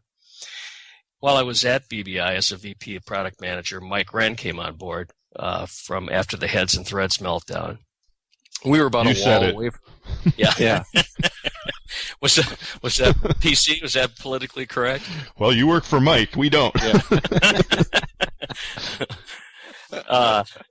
At any rate, we were about a wall away. Our offices were together, and I got to know Mike, and really came to admire Mike's management style and his experience and how he went about things. And subsequently, I was pretty sad to see him leave when he took the job at Lindstrom. And fortunately for me, he gave me a call when Mike French announced his retirement, and the rest, as they say, is history. Cool. Okay. So to get back on the Lindstrom, we talked a little bit about our acquisition of Titan, but I'm sure, as you folks know, we've dipped our toe into the inch market. Oh, goodness me. What would make you do that? Well, what, the 90% of the U.S. market that is inch-based? There's a reason. That has something to do with it, yeah. That might have a little bit to do with it. We're looking at expanding our product range in all areas where we can offer a little twist on the value add segment. And I understand there's a lot of good competitors in inch, Brighton included, Stelfast, XL, all those other good folks. But at Lindstrom, we like to think that we are very customer focused in terms of any quantity, any finish, packing it the way you want it, getting into some interesting inventory programs. And we think that there's room for us in that inch market. So we made a significant investment fourth quarter of last year, and we're getting into some of the higher grades, grade 8s, grade 5s, socket products, some stainless steel, graded nuts, and we're getting some traction. We're working on it every day, and it's building, and we're looking to expand that line as we go through the year. Thus, the new moniker for Lindstrom by any measure. Absolutely. And we're dropping the metric segment off the name. Got it. Wow, that's sort of pretty radical. Well, you know how the fastener industry is. If you're known by Lindstrom metric, it takes a long time to hammer home. Yeah, that's true. No more than 10, 15 years. Yeah. Well, we're hoping to get a little shorter span than that, where we finally get it out to all our customers. Yeah, you're telling us Fasteners Clearinghouse. The S is most people wouldn't be able to tell you. Right. And no one would know it was there except us.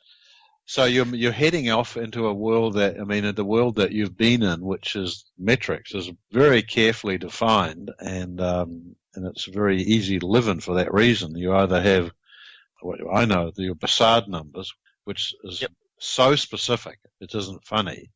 Then you go into the real sloppy world of inch stuff where one number can be any old thing under the sun just about. Yeah. Some people might take offense to that sloppy world of the inch, but I guess we'll let it pass, right? We look at it this way, that we're a pretty big player in the metric market because, as you said, Brian, because of our expanded product line, and we carry a lot of different SKUs that our other competitors don't. And so we see that as a market that's going to expand, but it's going to expand in terms of the economy, and as the world economy becomes larger and larger, more people are going to make global equipment that's going to have metric in it. But we're looking for a little bit stronger growth pattern, and we really feel we can bring something to the inch market, albeit that there's a lot of people that are in it and bigger players. But again, we think for that value-added segment, with any quantity, any finish, we think there's some room for us in that. Well, now that you've explained a little bit what Lindstrom is up to, and you're moving beyond just the previously known metric realm, the Titan acquisition makes a little bit more sense. Because, as I said earlier, a lot of people at the Vegas show, when they got wind of this, were kind of scratching their head. They didn't really see the synergy there. But it does make sense if you're kind of taking a whole new approach. We think it makes an infinite amount of sense, because Eric has been in the inch market for a long time.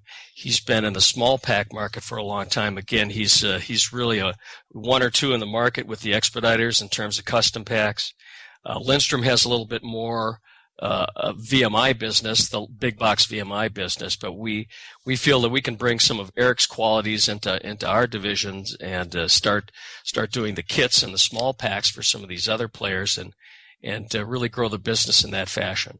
There's room at the expediters as well, but that's like chiseling business out of rock. It's really tough to get new commodities and to get them put into the contract. So we're looking at other areas. And again, as I think I said this earlier, that the commercial small packs, we think there's an area for us to expand in that arena as well. Mm-hmm.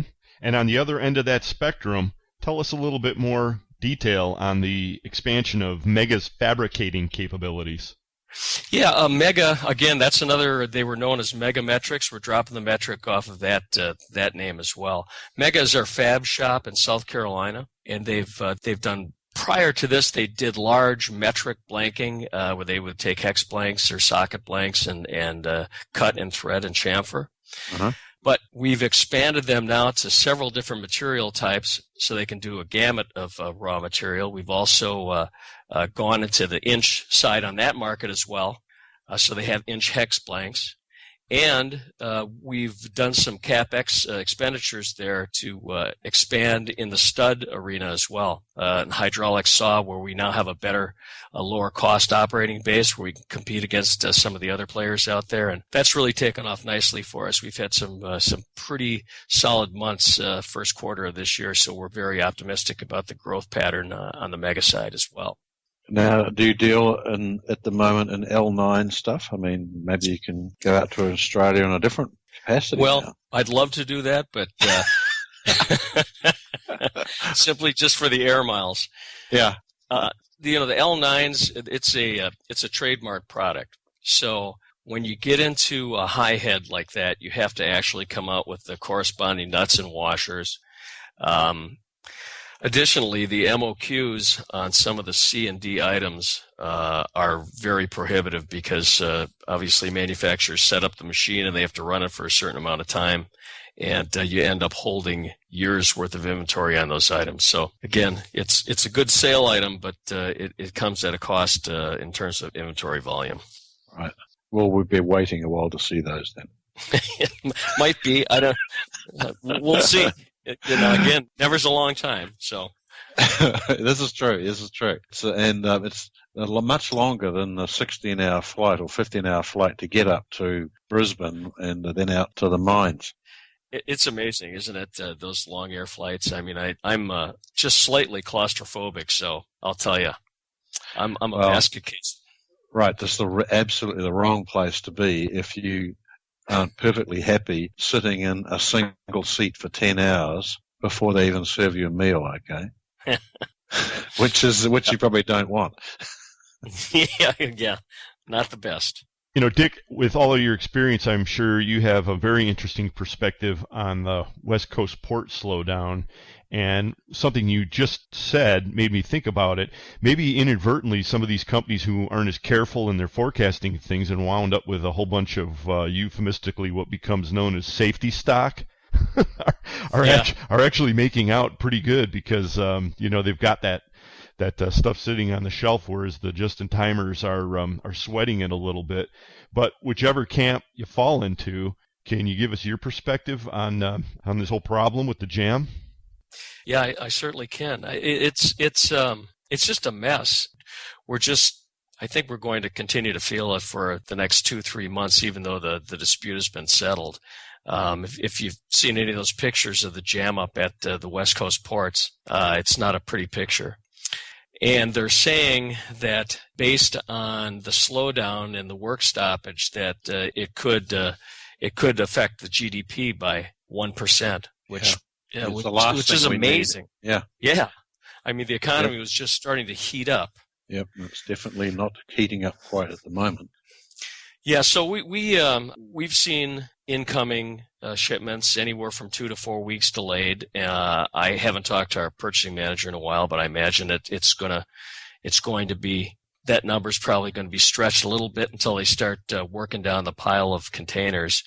But I've just recently read that they're doing some different strategies, stacking, where they're taking big users' containers and making one trip after another to an ancillary yard so they can turn the trucks around a little bit quicker and pick up more containers. So maybe that'll help alleviate it. But I think we have another 1 to 2 months of heartburn.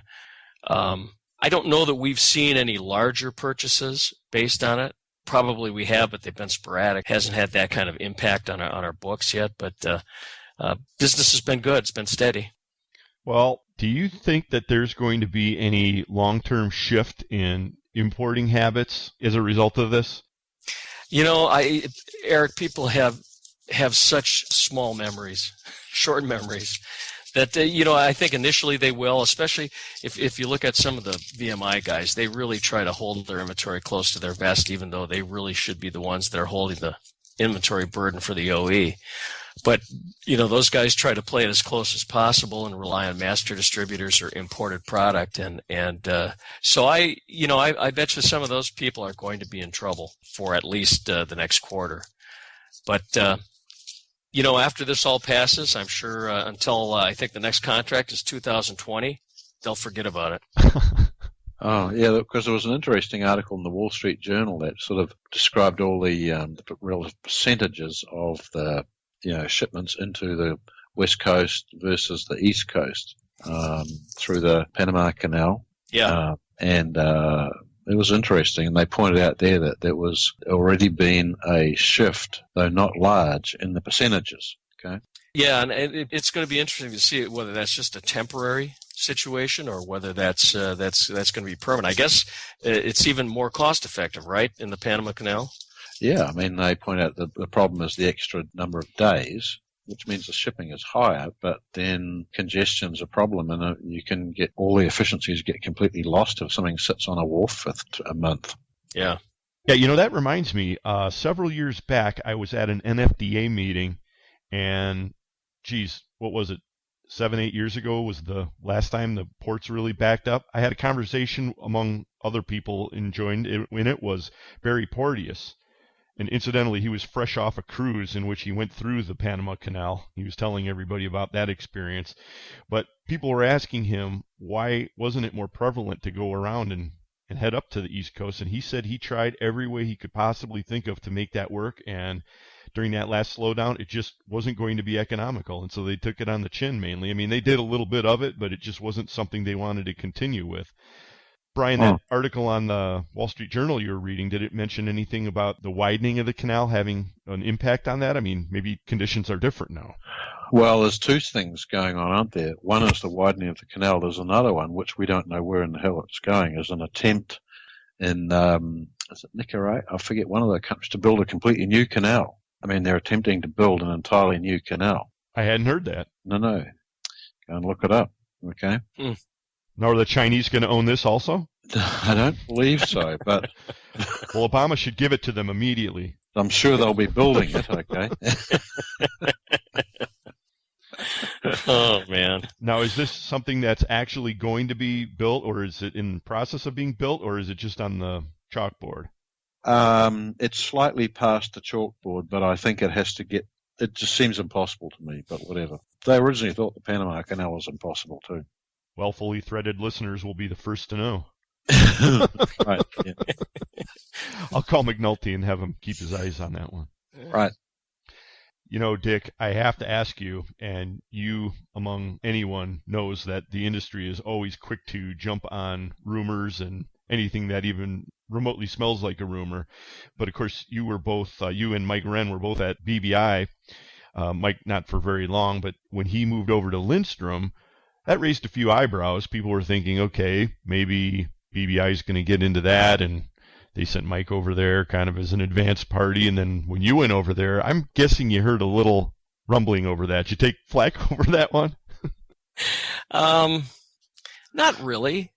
Quite frankly, I really enjoyed working at Bright & Best. It was, I did a lot of different things. It was a company that had a mercurial growth curve. We started out in one place and ended up quadrupling the sales. And so I had a lot of different things that I did during that period with the PFC acquisition and some of the other things. Titles don't mean much at BBI. At any given day, you can be doing a lot of different things. Their theory is structure, no structure. So it was really interesting. And I have nothing but respect and admiration for John and Peggy and Robert and Lynn. And I think they're a driven family, and they have a great model out there. And they've brought some stability, I think, into master distribution. The reason I went over to Lindstrom is more of a personal choice based on working with Mike and getting more involved in the actual decision process of where the business is going. And, I'm an older gentleman, so I only have maybe 4 or 5 more years to work, and I just felt like it was a better opportunity for me, taking nothing away from Bright and Best. So you're going to retire at like 45 or something, eh? I'm just picking up on the older gentleman. Maybe I should be selecting out my coffin already. Yeah, no, I'm telling you, I wish I was 45. That's way in the rearview mirror for me. Okay, it's fine. I was going to suggest that we're very familiar with companies that run with very little structure. Eric and I are a little bit the same. Yeah. At any one moment, we could be the mailman or the guy who collects the garbage or the guy doing the programming or manning the phones. Yeah. BBI has such a strong model, and they've got a superior website, and they do a lot of things right. They don't need me to promote it, by the way, but it's sort of going to be a self-sustaining. They're going to continue to grow, and they're going to get bigger, but the business is going to take care of itself, albeit with some more acquisitions, I'm sure, down the road and things like that. But again, I admire what they're doing out there. Yeah, well, I have to concur with you. I mean, everything that I know about Peggy and John and Robert and most of the people there, they work very, very hard. You can't take that away from them.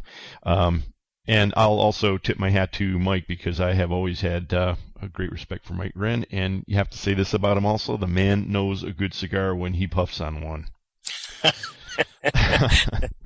That's absolutely correct. One night we were traveling together, and we had to spend an extra half hour trying to find a convenience store so he could get a lighter to light his cigars. Yeah, we understand these problems. That's right. One a day keeps something or other away, the mosquitoes maybe. Yeah, exactly. Well, just one quick additional observation about BBI, as long as we have you on the subject.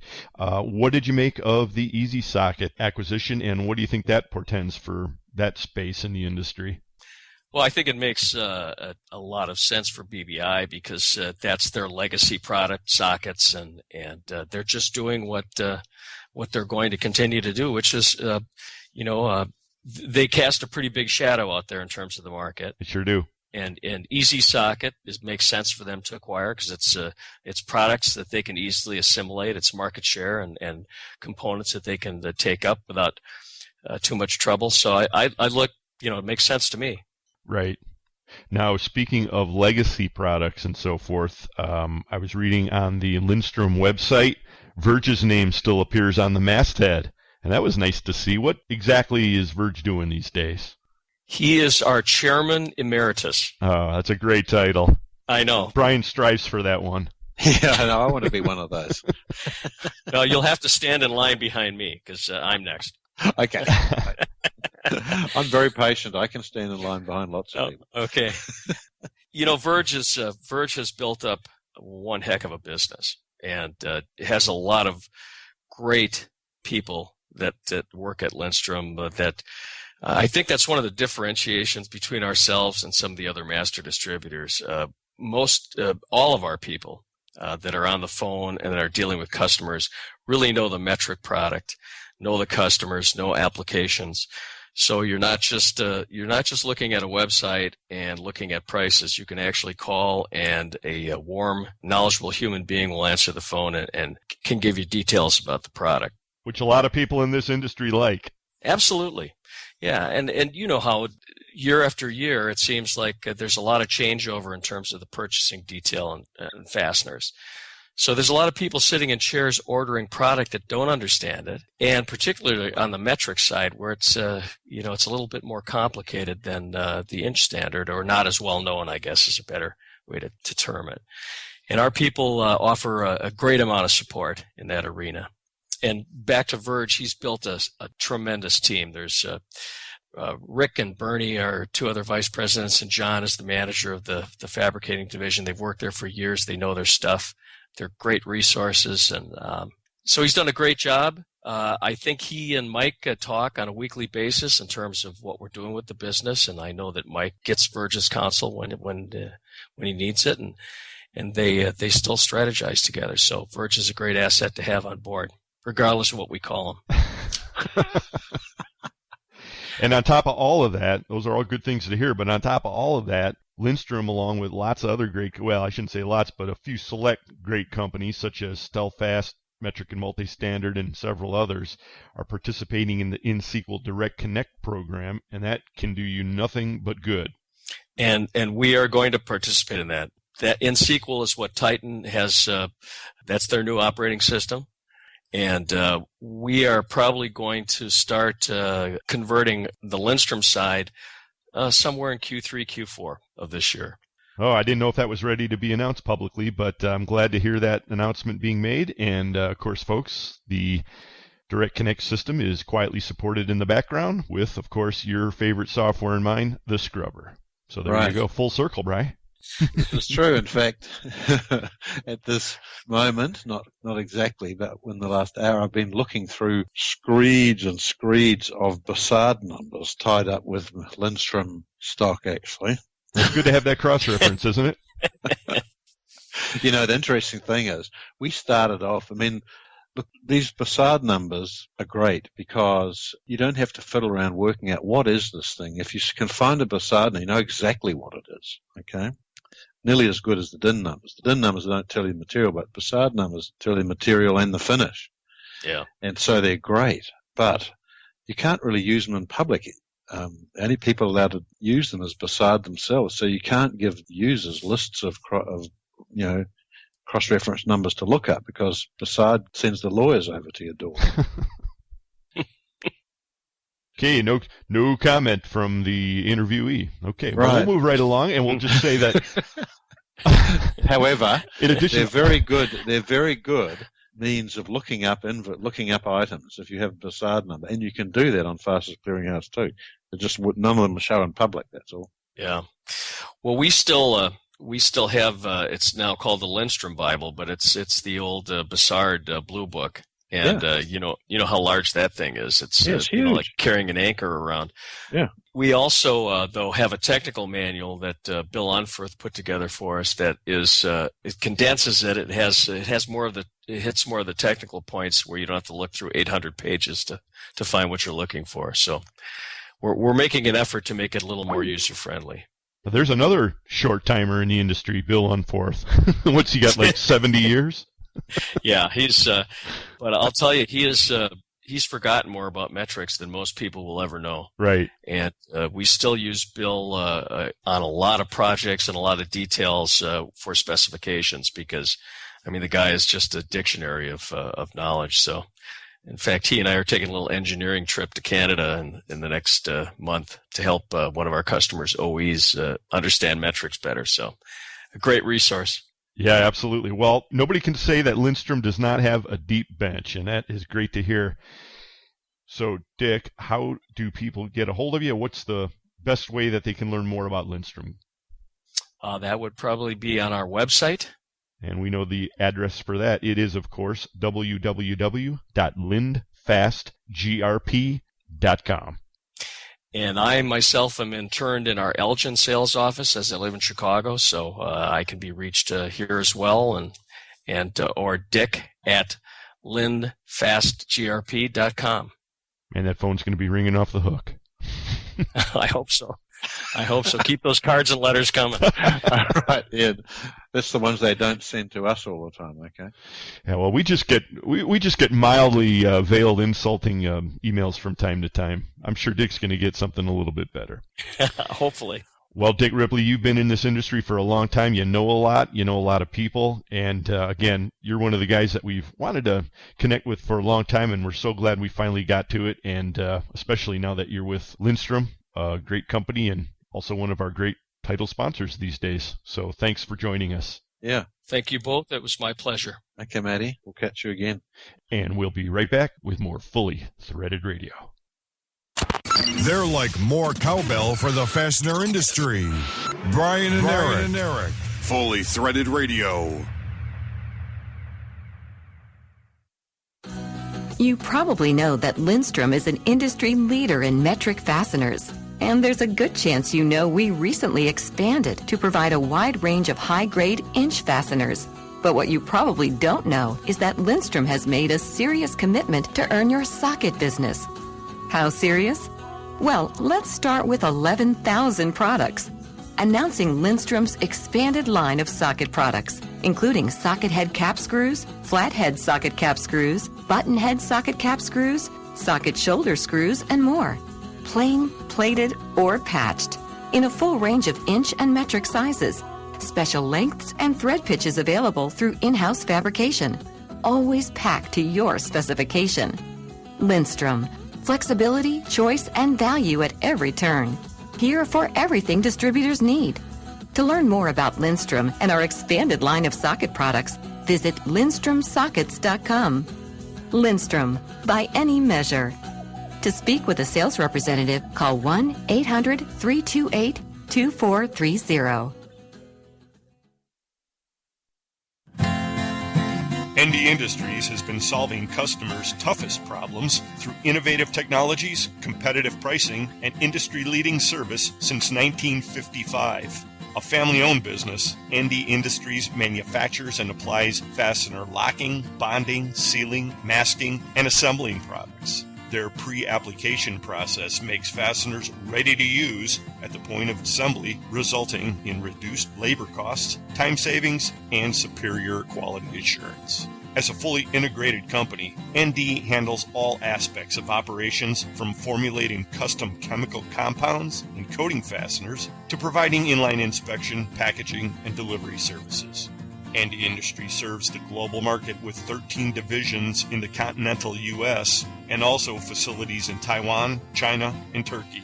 Learn more about ND Industries at our website at www.ndindustries.com. ND Industries, innovative technologies, competitive pricing, and industry-leading service. Contact ND today.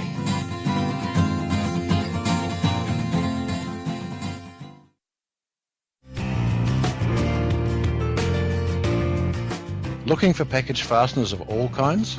How about specials or unique parts that no one seems to carry? At Trinity Hardware Headquarters, we believe in parts done right, and our new catalogue is available online at trinityhardwarehq.com, featuring over 30,000 different types of fasteners available in package quantities, product kits, and assortments, including hundreds of hard-to-find parts as well as the most popular inch and metric sizes. Trinity Hardware Headquarters has locations throughout the Midwest and South and over 400,000 square feet of warehouse space with 18 million pounds of fasteners ready to fill your requirements. Our featured products include number 3 and number 7 head plow bolts, grade 5 and grade 8 carriage bolts, hook bolts, tap bolts, and nuts and washers of all kinds, plus much more. Visit our website at www.trinityhardwarehq.com or give Trinity Hardware Headquarters a call at 888-232-1010. Trinity Hardware Headquarters, the parts done right.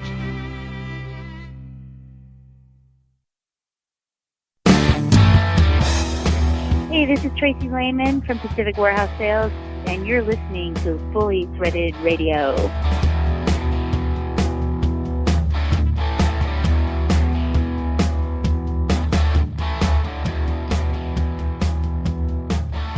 Brian and Eric back with you on the online fastener boogie machine. Fully threaded radio. Predominantly fastener related. That's us. But sometimes just describing headphones and other pieces of miscellaneous software. That's right, as we'll find out when we wrap this episode of the podcast up, which is coming up in mere moments. Everybody today on the show, all our guests at least, seem to have something to say about the West Coast cargo slowdown, and the whole situation has lots of people thinking about domestic suppliers again, Bri, which I guess is kind of a good thing. Well, based on our own history of trying to support it, the answer is yes. The whole idea of reshoring. Uh-huh. And, just one note, I did go back and look up, and I was so surprised. I was the only one who'd ever read about this.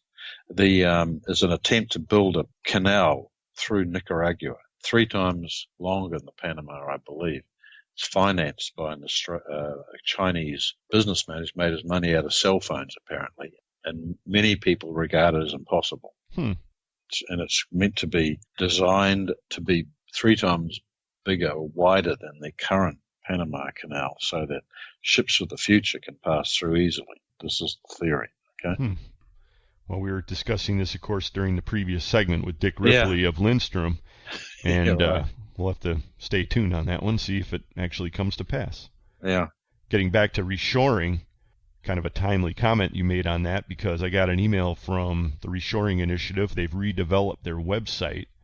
If you get out there to reshorenow.org, you can take a look. Their total cost of ownership tool is out there. You can sign up for their newsletter. Harry Mosier puts out a missive every now and then. It's always keeping you up to date with what's going on. And he's not giving up on reshoring. I guess neither are we. I think it's a good thing for the country.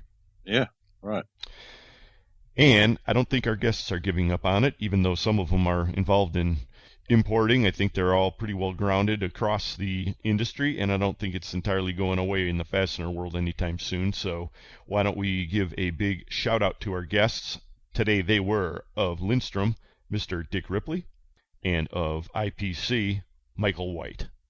Carmen Vertullo had the Fastener Training Minute, and Jay Minichino presented the Fastener Industry Coalition Association Report. And as always, we heard from Mike McNulty of Fastener Technology International. He was joined today by NFDA President Paul Tiffany. Thanks to you all. Even if you did have to break away from sipping down a Pils occasionally to do that over in Stuttgart. Mike always takes full advantage of the situation wherever he is, and I'm sure Stuttgart this year was no exception. Yeah, I wish I were there. I could do the same. The title sponsors of Fully Threaded Radio are Stelfast. For service you deserve and people you trust, it's Stelfast. Trinity Hardware Headquarters. Trinity, for parts done right. And Lindstrom. Lindstrom, by any measure. Fully Threaded is also sponsored by Buckeye Fasteners, Indie Industries, INxSQL Software, Fastenal, Volt Industrial Plastics, and Solution Industries, home of Solution Man. Finally, FTR is also supported by Fastener Technology International and Fastener fanatics everywhere. Hopefully you're one of them. Thanks to y'all folks. Thanks for clicking in. Get with us anytime at the email address ftr@fullythreaded.com or through Twitter, where we occasionally appear. Handle out there, Fully Threaded. Hey, Bri, in the old days, we used to get involved in all kinds of turmoil. Probably we went out looking for trouble a little too frequently, and we kind of backed off on a lot of that. We don't like to discuss religion or politics normally on the show anymore, but today there was just something that got a burr under my saddle, and I think we're stepping in a little bit, talking about religion and politics. Oh, goodness. Sure. Well, we're going to not spend a lot of time on it, but it can't go without a little bit of notice. Our old pal, did I say old pal? Your pal. Your mate, okay, in the way I describe it. Well, I don't think he's our mate or our pal at all. In fact, I describe him as a craven hypocrite and a squamulous huckster. Yes, I'm speaking of none other than Al Gore. Father of the Internet, no less. Yeah. He was appearing at the infamous South by Southwest Festival out there in Austin, Texas recently, and he was wagging his finger at all of us climate deniers, or climate change deniers, I guess, and he's threatening now and trying to rally his numbskull troops to put a price on carbon and to get basically in everybody's face about this fictitious and fully discredited movement of his. And folks, if you don't know by now, really what he's trying to do is con you out of your money, and more importantly, probably your freedom. This whole anthropomorphic global warming brouhaha is a major, major hoax, and fire back at him. Don't be hesitant to do it. These people are really, like I said before, a bunch of hucksters. You got to wave right back, and dare I say, tell 2 friends. What do you have to say about that, Bri? Yeah, and so on and so on. There you go. Thank you. Was waiting for an amen on that. You're right. Hey, everybody. With that, we're going to put episode 92 of Fully Threaded Radio in the can. Thank you again so much for joining us, and we'll talk again with you next time. We will look forward to it, okay? We will. For Brian Musker, this is Eric Dudas. Get out there, sell some screws, and try and stay warm. We'll talk to you next time.